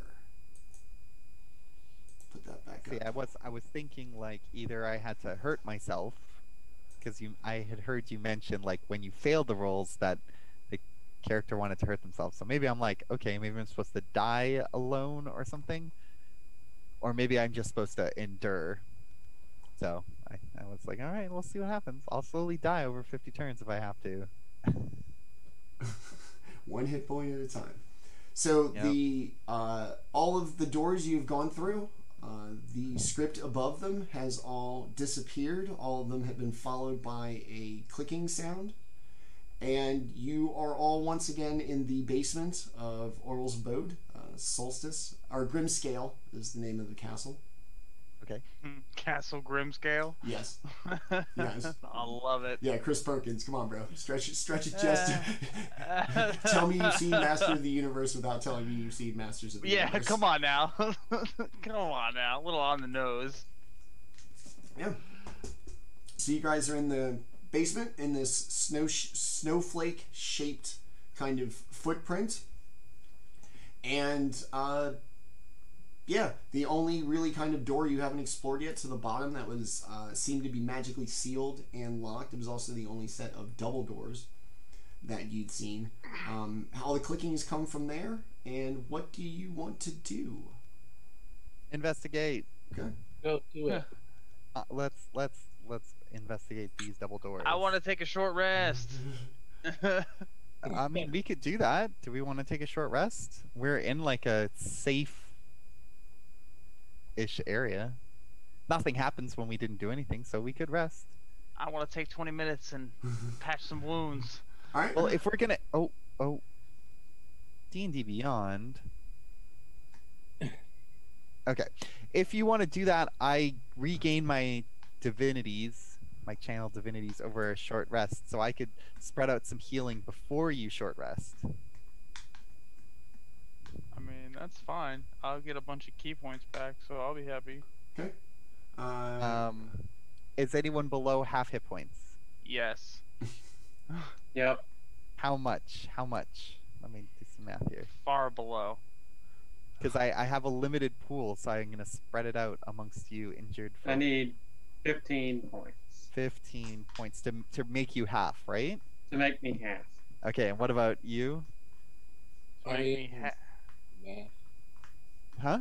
I have 55 out of 92. Okay, you're over half. Yeah. And then Baldr? 17 to get me to half. 17. Okay, perfect. I give you 15. I give you 17. I have a pool of 35, so that's 32. So I can do that. So you can not you won't have so much stress with your hit dice rolls, and then I recover mine from taking a short rest. All right, shall we short rest? Time. Yes. You spend a couple of moments. The double doors, nothing happens, nothing comes in or out. And as you spend your time recouping with Kelroth, healing Orryn and Baldr, the familiar voice of Orryn can be heard during your rest. I had the most hope for you. Your goddess does not know what she has in you. You are not her follower. You are her pet. An attempt to feel loved, like most forgotten deities she hopes to offer you things that she couldn't offer her followers in the past, and thus why she now depends solely on you for what remains of her powers. Am I the only one hearing this? I literally was just about to ask that. Everybody, everybody okay, hears it. okay. Oh shit. You, So like, we all like turn and just like. Deep down, you belong in the fold here with us. Go forth with my prayer of the devoted. Bring grace to my name. Bring numbers to my flock. I will free you of her grasp and show you the true power of a goddess. But like that doesn't disturb our short rest, right? It doesn't disturb the short rest. It's just okay, I'm gonna roll because I'm gonna click the thing and take my short rest. Confirm. All right. And I need to roll a d8 for my short rest hit points. Where is it? D8. Hiya. I got quite a few back on my short rest. Well, I only rolled one because I'm pretty much full health. I'm missing 2 hit points, so.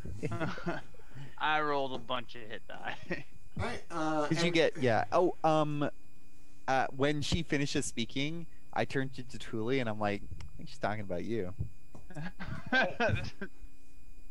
Cry not a goddess. Anyways, let's check the double doors. Okay. Yeah, what's inside? You push your way. Them open. You push your way through the double doors into a large kind of looks like a small chapel, a place of worship, and on the walls are carved what appear to be giants.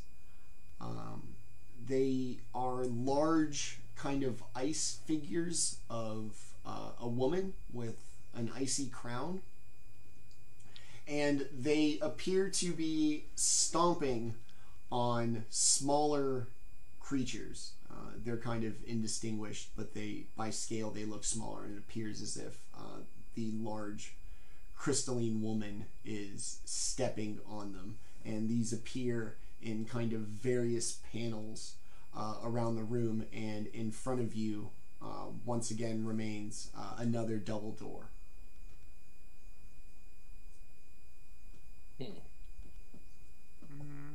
This is disturbing imagery.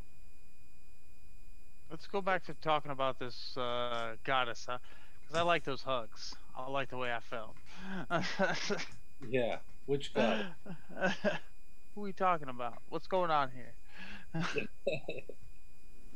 Jaatuuli likes hugs. Like I said, another set of double doors in front of you, and these kind of carved kind of images of a large ice woman essentially crushing smaller creatures out in a snowy landscape.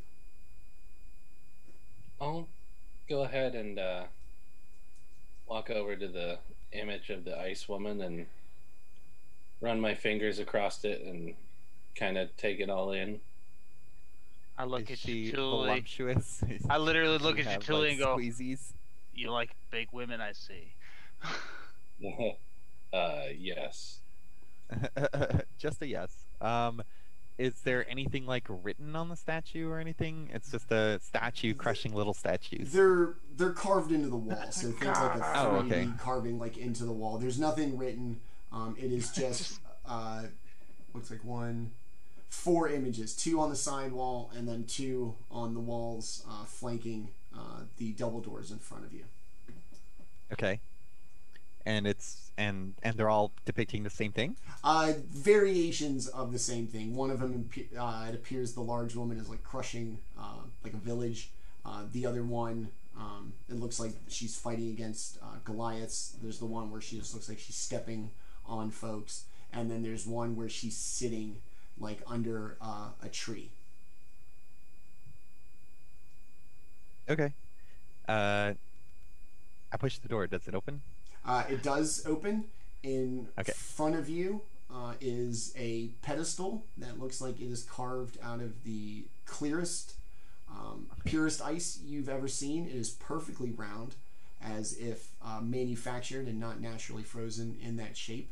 And upon it is a book wrapped in white leather. And I cannot believe I didn't grab that image. Grab it right now. A book. Why must it always be a book? Yay, reading.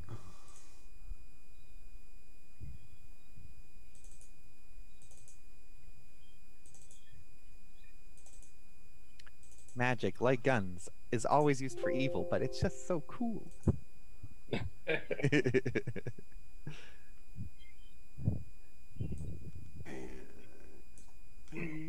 And that's it? It's just a room with a book? It is a room with this book in it. I just put it up on stream. It's like feathers or like furry tails? It appears to be It's like fur. furry tail. Covered in Like fur, little tails. a white leather, not okay. It's, you can see it's covered in fur and little bits of like tufts of fur as well. It has a skull keeping like what looks like a clasp that keeps it closed, and it appears to be a leather of some type covered in this fur with pages of some kind of vellum on the inside, and it just sits on this pedestal. And to the side of the room, flanking the pedestal, you see more scenes of the large ice woman, this time with a large bird, a whale, a walrus, Okay. and a Haven't met the walrus. frost giant. Frosty giant. We've seen dead giants. I don't think we've seen a real frost giant. Okay. Can I do like, I don't know, I'll just circle the pedestal and see if I see anything trappish or dangerous or magical in nature. Orryn will walk up to the pedestal while he's looking for traps and take the book. He's taking it. just What the? You pick up. You can look for traps. Hold on.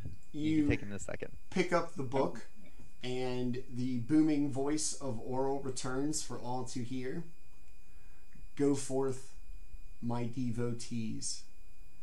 Bring me that which I desire, so that I may rule over this land. We may gather worshippers with you at the forefront. Go forth, gather my true believers. Retrieve that which I require to make this curse permanent.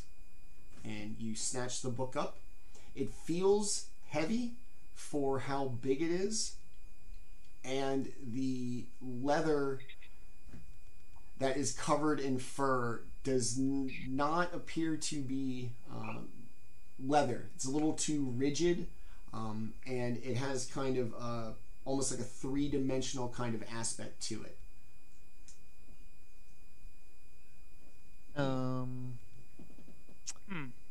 That time I think she was talking to you. So what exactly do we need to retrieve? This. You got it. This is this book. Well, So okay, when this that is voice- this is what we were supposed to get, but she wants us to get something else. She wants more. Oh yeah, that's what I mean. The thing that would make the curse permanent. What would that be? Do you have identify, like the spell identify? Do you have magic to identify things? I do, Yeah, you do. but I did not Prepare prepare it. it. Well, we could spend 10 minutes and find out what this thing is, I suppose, right? It's a book.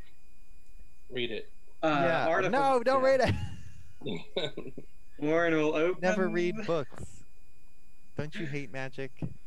In it, there appear to be, once again, scribblings in Dwarvish. the actual writing,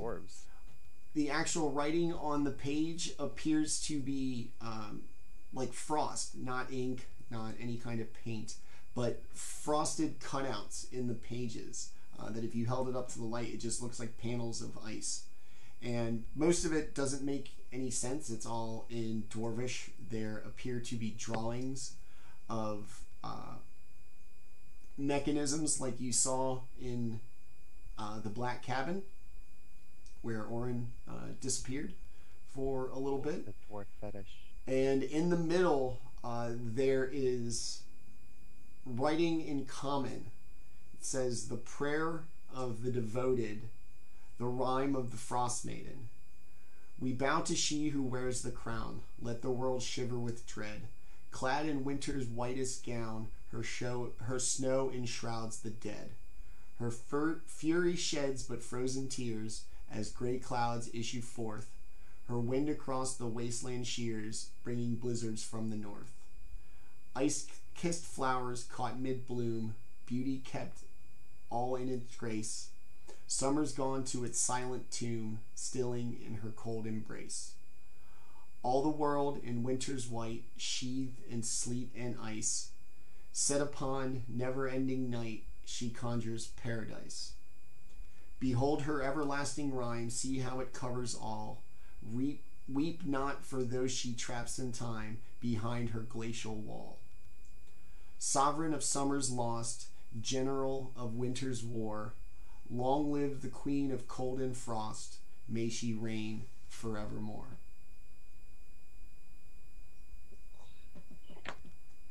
Blackest day, darkest night. We have the book. No evil shall escape my sight. We should leave now. We don't know. Well, yeah, we got what we want. Let's get the fuck out of here.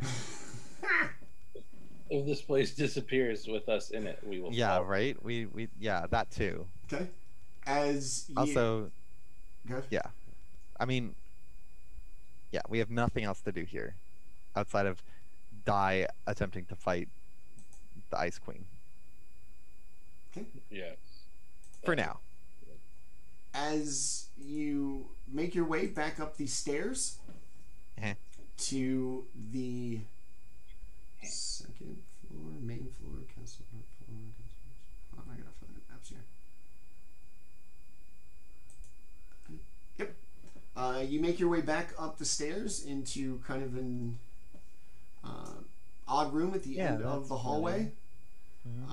The odd sound of the frost giant skeletons that you encountered still seems to linger in the air, but thus far with the book in your possession, aside from a couple of ominous vocal warnings from Orryn, you seem to have made it here just fine.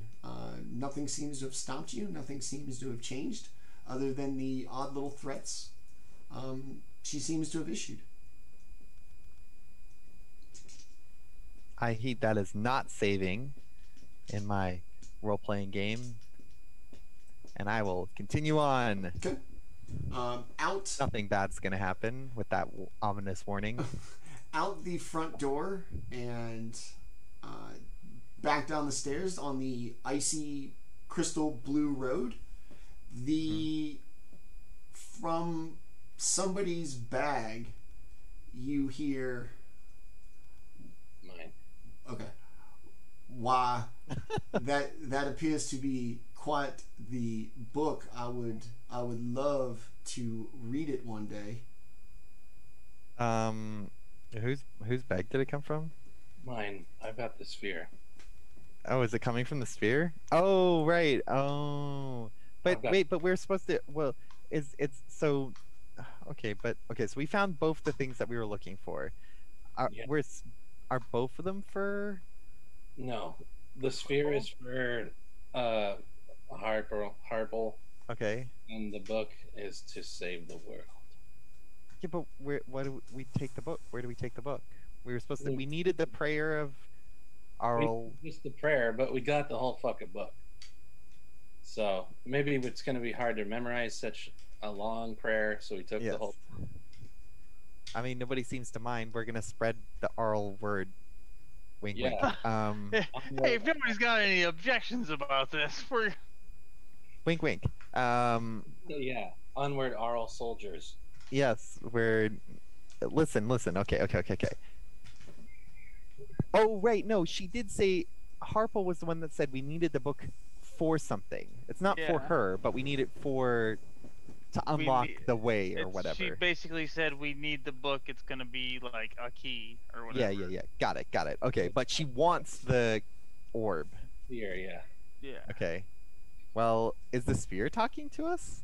Yes. Oh. It's hard to tell because they sound the same. The Harples are like. In my bag, let it read it. You're gonna like. You're just gonna stick it in there, the open. I don't know. I'll just ask her like, what would you get out of it? It's just like a prayer to, the Ice Queen. We should be saying this while running. You kind of make your way. The bag kind of tousles, and it occasionally kind of lectures Jaatuuli to maybe walk a little easier as it's kind of bouncing around in there, and it loses its place in the book. The bag appears to have swelled a little bit, and you can see a movement of something. If Jaatuuli opens the bag, he would see that the orb appears to have casted Mage Hand and is using the Mage Hand to turn the pages. And as he looks into it, he sees the open pages being some of the more kind of technical schematic drawings, not just pages and pages of text in Dwarvish. And that's what we need to do. Give the powerful mage peoples more information about more powerful things. I'm going to ask the dead Crystal Harple if she knows what language it's written in. Is it written by the, what are they called? The Jezerites? What are they called? The Naznamirs? Or whatever. The Netherese? Netherese, yeah. Can I ask her if it's related to that, and what language it's written in? Wow, all this appears to be written in Dwarvish, as if that was who was instructed to make these.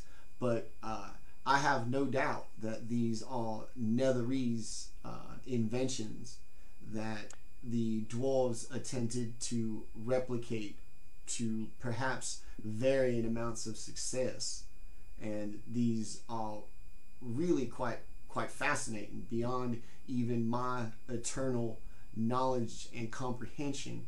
I'm afraid I cannot understand the power of these artifacts. Are the dwarves known for being Arl worshippers? I mean, like, I thought they liked warm cave mountains and stuff, because there was like an Arl prayer in this book, and it's like icy and stuff. All this Dwarvish appears to be whoever owned this book beforehand tried to get the dwarves to recreate this artifact. Apparently, they could not find an original. I assume we're walking while we're talking. Yeah, you guys are making your way down the icy blue road to the dock. Cool. And then, okay. What did, oh, I got a secret message from a special somebody. I was like, did Bespit write you something? No. Yeah, something. I externally did something from the DM's knowledge. No. What is the purpose of the artifact that they attempted to reconstruct, that they're talking about in this book? It appears to be an object of great power that can magnify a spell or a curse over great distances, and depending on the power and perhaps the condition of the artifact, ignore duration and time as far as a spell may last. Shit. So they're using this artifact and they didn't use it to cast Tasha's Hideous Laughter or something? Like, they're like, oh, let's make the world cold, let's not make everyone laugh. This artifact has not been used in thousands of years. The original worshippers of Orryn have believed they had found it, and if I am not mistaken, one of Velin's cohorts, she doesn't have the artifact, was also in search of where one of these may have been. Okay, if she got the artifact, then she could. She wouldn't have to redo her curse or whatever every night. Okay. Okay. It'd be funner to use it for Tasha's Hideous Laughter and make everyone in like all across the Forgotten Realms laugh. That'd be funny. Hold person and rob everybody.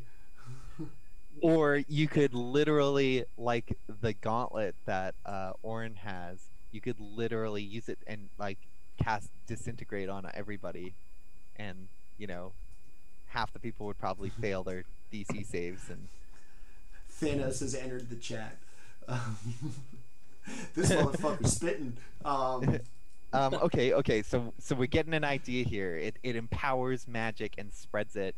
So obviously it would be of value to some kind of powerful magic user. We're gonna have to kill a harpal or two, and a god. We're gonna be so cool. I went to Icewind Dale, killed a god, a member of the Arcane Brotherhood. I might have smashed this glass orb, and all I got was this stupid T-shirt.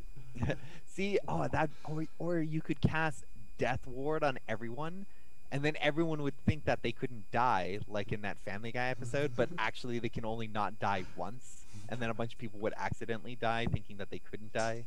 That'd be funny. I'm immortal. No, you're not. I'm just thinking of all the amazing creative uses for this powerful artifact that are not what people would use it for.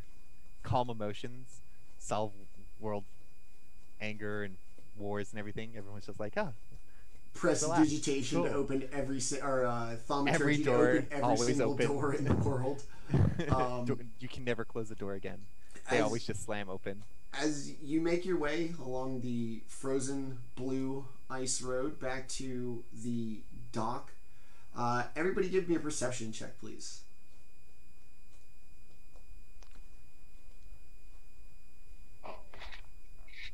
Perception. Give me a second, my partner. I'll drop my windows. I got 6, so Okay. I'm just as blind as I was before. Make it a little bit less bright in here because it's bright and sunshiny. All right, Orryn is perception. focused. He rolled a 14. Okay. 21. All right, Kelroth. Win 22. Okay. As you make your way to the dock,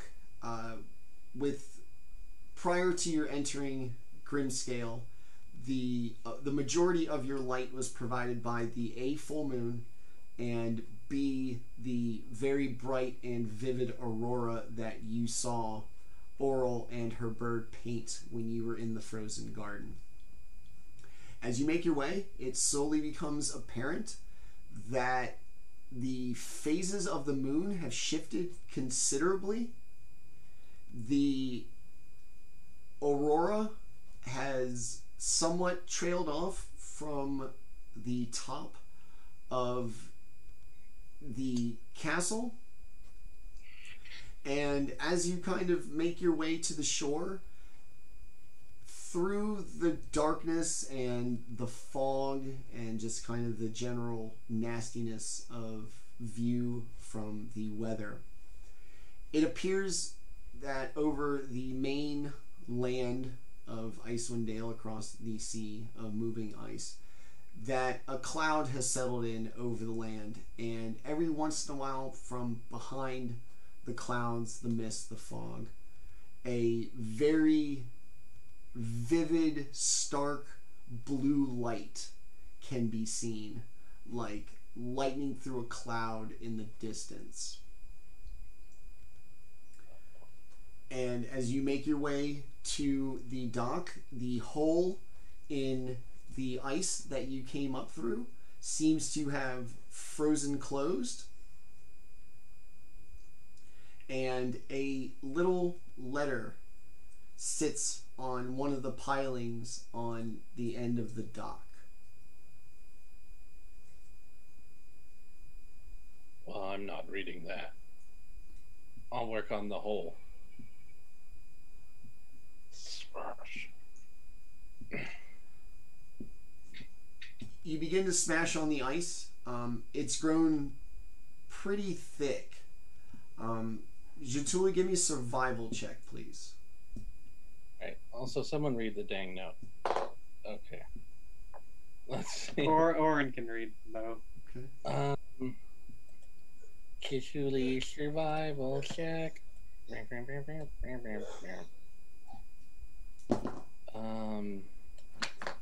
18.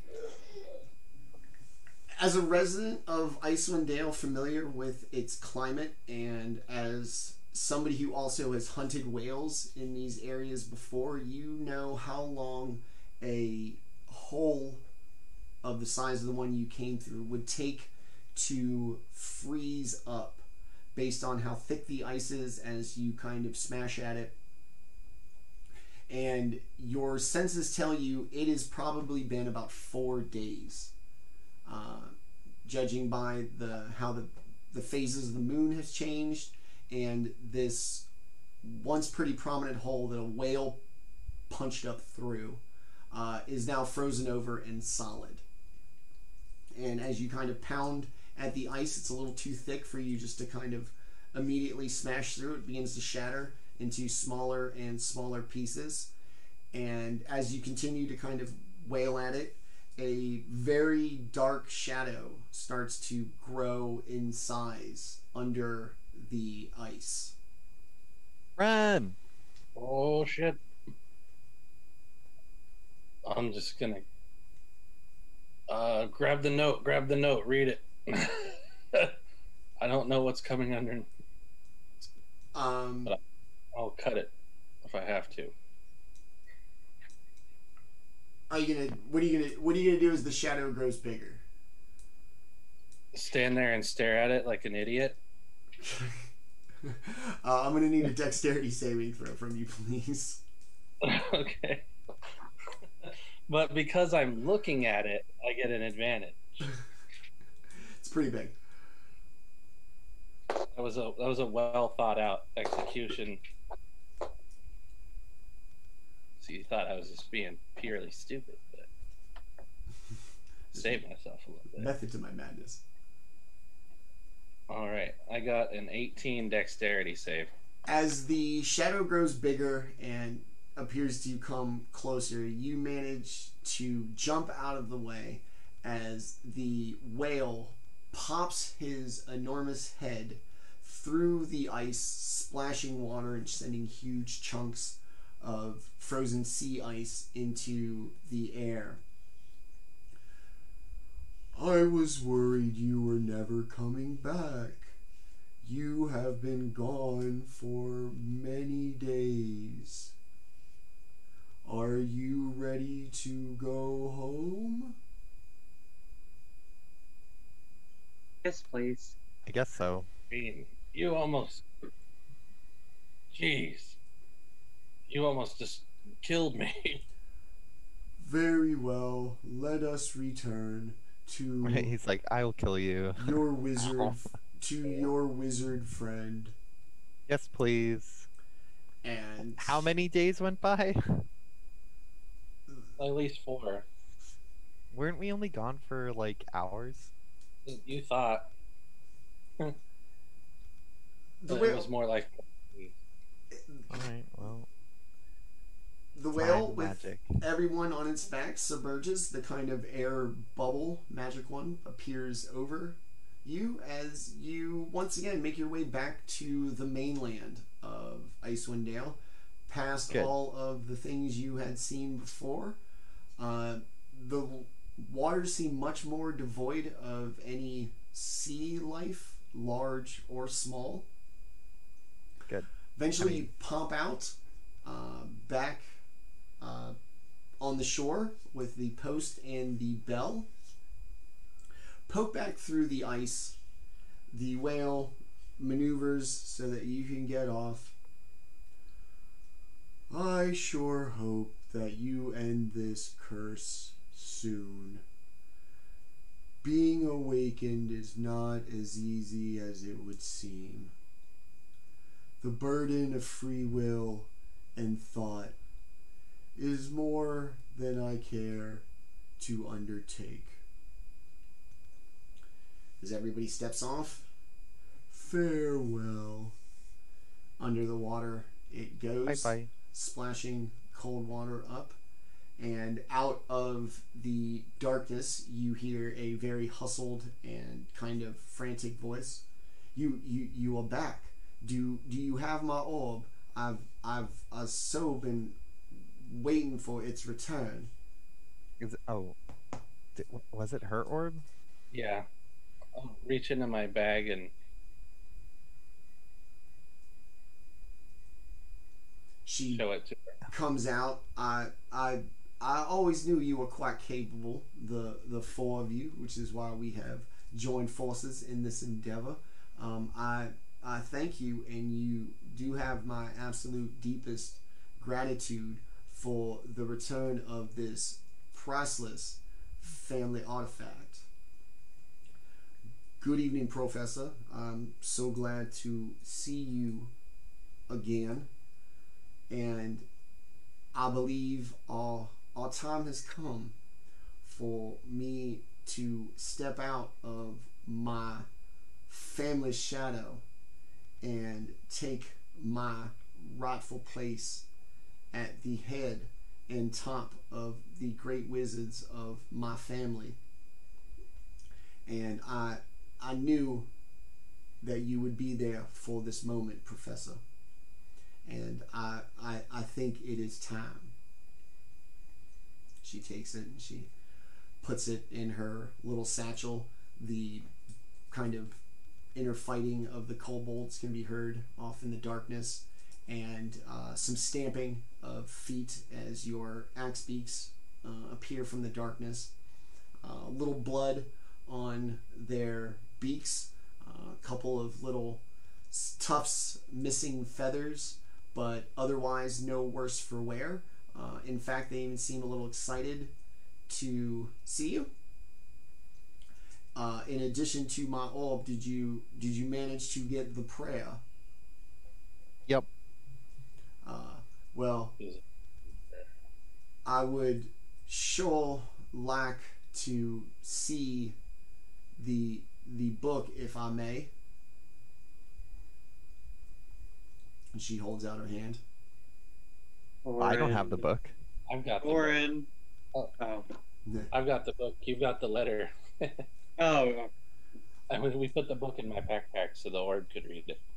Oh yeah, that's right. So she takes it and she flips through it.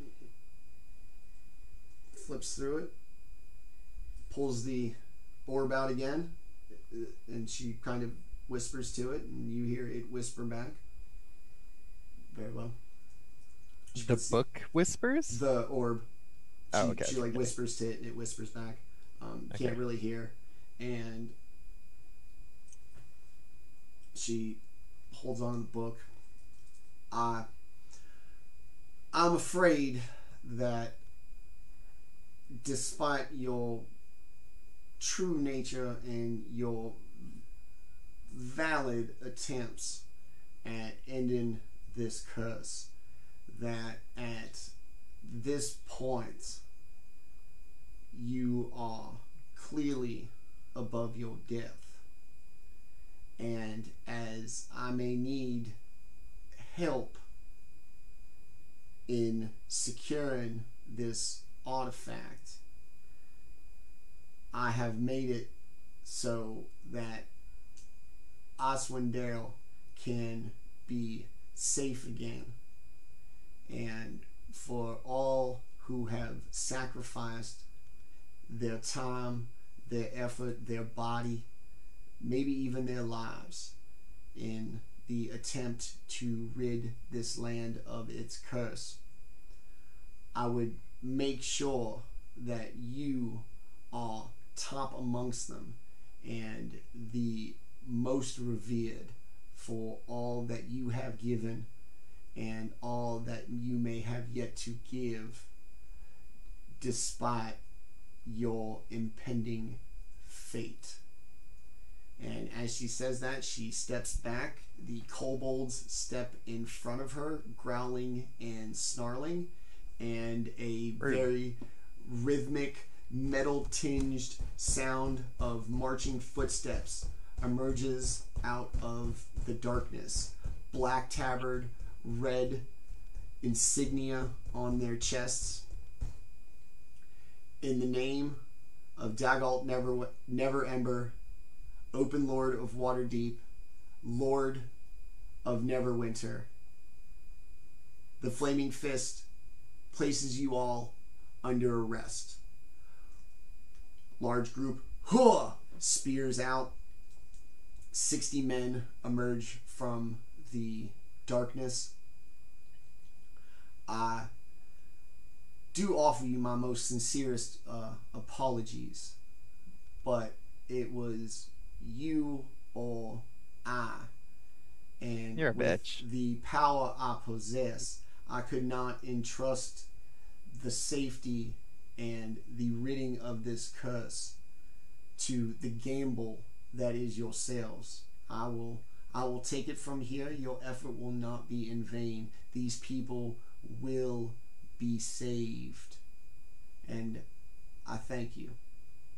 Yeah, maybe do something this time. Unfortunately, you have other things to answer for, and I bid you good day. And she steps back into the darkness. The kobolds, ever vicious with their glare, back away slowly as she tugs on their chains. As she makes her way through the mercenaries, they spears out, begin to step forward. Do not. We're killing her at some point. Is there a hole in the ice still? It is. Do not. What? There's still a hole in the ice. Oh. Do not resist as they lower their spears and, while marching shoulder to shoulder in a semicircle, begin to stomp towards you. Go peacefully, and you may yet live. As they march towards you, and we will end it right there. Oh, brutal. 15 minutes. We can kill 60 guys in 15 minutes. Let's go. Yeah. Horn cast webs to prevent them from getting close to us. So your girl, everybody's very good friend. She gets her book, she gets her orb, and she appears to have sold you out for some money. Well, you know what? Drop Like, a dime on y'all motherfuckers. it must really suck because she knows she's gonna die at some point. We'll see. Well, I'm gonna eat her stomach, I said, so Yeah. I'm gonna do that. I'm gonna make good on that one day. Yep, she's gonna die. All right. So Even if it's in post credits. the stinger coming soon. I was like, we'll throw a post-credit scene And between Kelroth this. spent the rest of his days hunting her down. Hunting her down for betraying them and that brutal accent. All right, so the party, fresh from proving themselves as worthy devotees of Oral, granted her prayer book with some other random things in it, including schematics for very powerful artifacts. Oh. Finds themselves back on the mainland, and currently, at least, appears about to be under arrest from the Flaming Fist mercenaries. My favorite. Yeah, they're good. They're a good bunch. All right, so yeah, we will see what happens next week. As always, Level 8? we will. We'll meet the fantastic people behind the great characters. Let us start with... let's go back around the way we started. Let us start with Kelroth. Tell us about Dustin, as you are the one allowed to speak for being the reason that you are currently all under arrest. I didn't do nothing. I'm just a Canadian who likes playing video games up in, you know, good old Vancouver. I didn't commit no murders. I was caught unawares. But I play a character named Kelroth who may have done such. Yeah, I like the games. I like the Dungeons and Dragons. I'm enjoying the summer. I like outdoors stuff. I just went on like a mini vacation to celebrate my 10-year anniversary and went up to some hot springs and stuff, and that was cool, and did some hiking and such. And yeah, planning some vacations. I actually thought about it, but like you know, life is slowly returning to normal. Vacations aren't a thing, but I'll have to let you know when I'm planning not to be around. It's not for a while yet, but I assume we'll still be playing since we've been playing for what, like a year? Half a year now. Yeah. And that's just number of games, never mind actual like elapsed time. January 12th. And very excited for our future campaign. Yes. And the new little shorty campaign we're doing too. Yes. Yeah, we'll get to all that. I'm super psyched for all that stuff too. All right. Yeah. So the reason why you're getting arrested. Let's move to an accomplice, an accessory after the fact. Lewis, tell us about, or Baldr, tell us about Lewis. I am Lewis, who played Baldr this evening. Catering chef by day. Wonderful friend to this DM right here, who I terribly miss at work, but you know, it is what it is. C'est la vie. Hey, buddy. But I get to see him. I get to see him, you know, all the time on here, and I get to see him again tomorrow. Woo! Yes. All right. Let us move down to our note taker and enthusiastic destroyer of birds. That was pretty cool. Orryn, tell us about Landon. I'm a software developer. I have a wife. I have 2 Saint Bernard puppies. They are pretty much, you know, what I do at any time I'm not playing video games or working. As far as hobbies go, it's always mostly fantasy or RPG video games, and D&D. If I didn't have D&D, I would not know what to do with myself, to be 100% honest. But yeah, I mean, that's pretty much my hobbies, and I've said it before, but I'll say it again. This is definitely my favorite group that I have played with. It's made a big difference being able to play with this group, so I appreciate it. And you know, thanks. Thanks, buddy. I say the same thing about you guys. You guys are just a blast, and I genuinely miss you not being around next week. Let us finish up with our barbarian failure of tests and, I don't know, reading buddy to an inanimate object that talks like Rhett Butler. Jaatuuli, tell us about Tenta. I'm Tenta. I love D&D. I've been playing for 16 years now. After I accepted that it wasn't just for lame nerds. What? Yeah. Who would have thought that that me, of all people, would have thought people that played tabletop were nerds? But anyway, when I was around 22, I got convinced.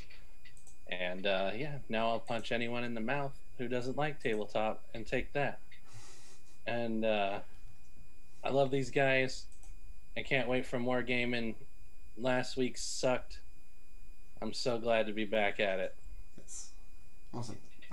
Yeah, like they said, you know, we were off last week. I know it's just a week and I had important stuff to deal with, but I did miss these guys. I'm very glad to be back with you all. Thanks for coming back and getting back into this.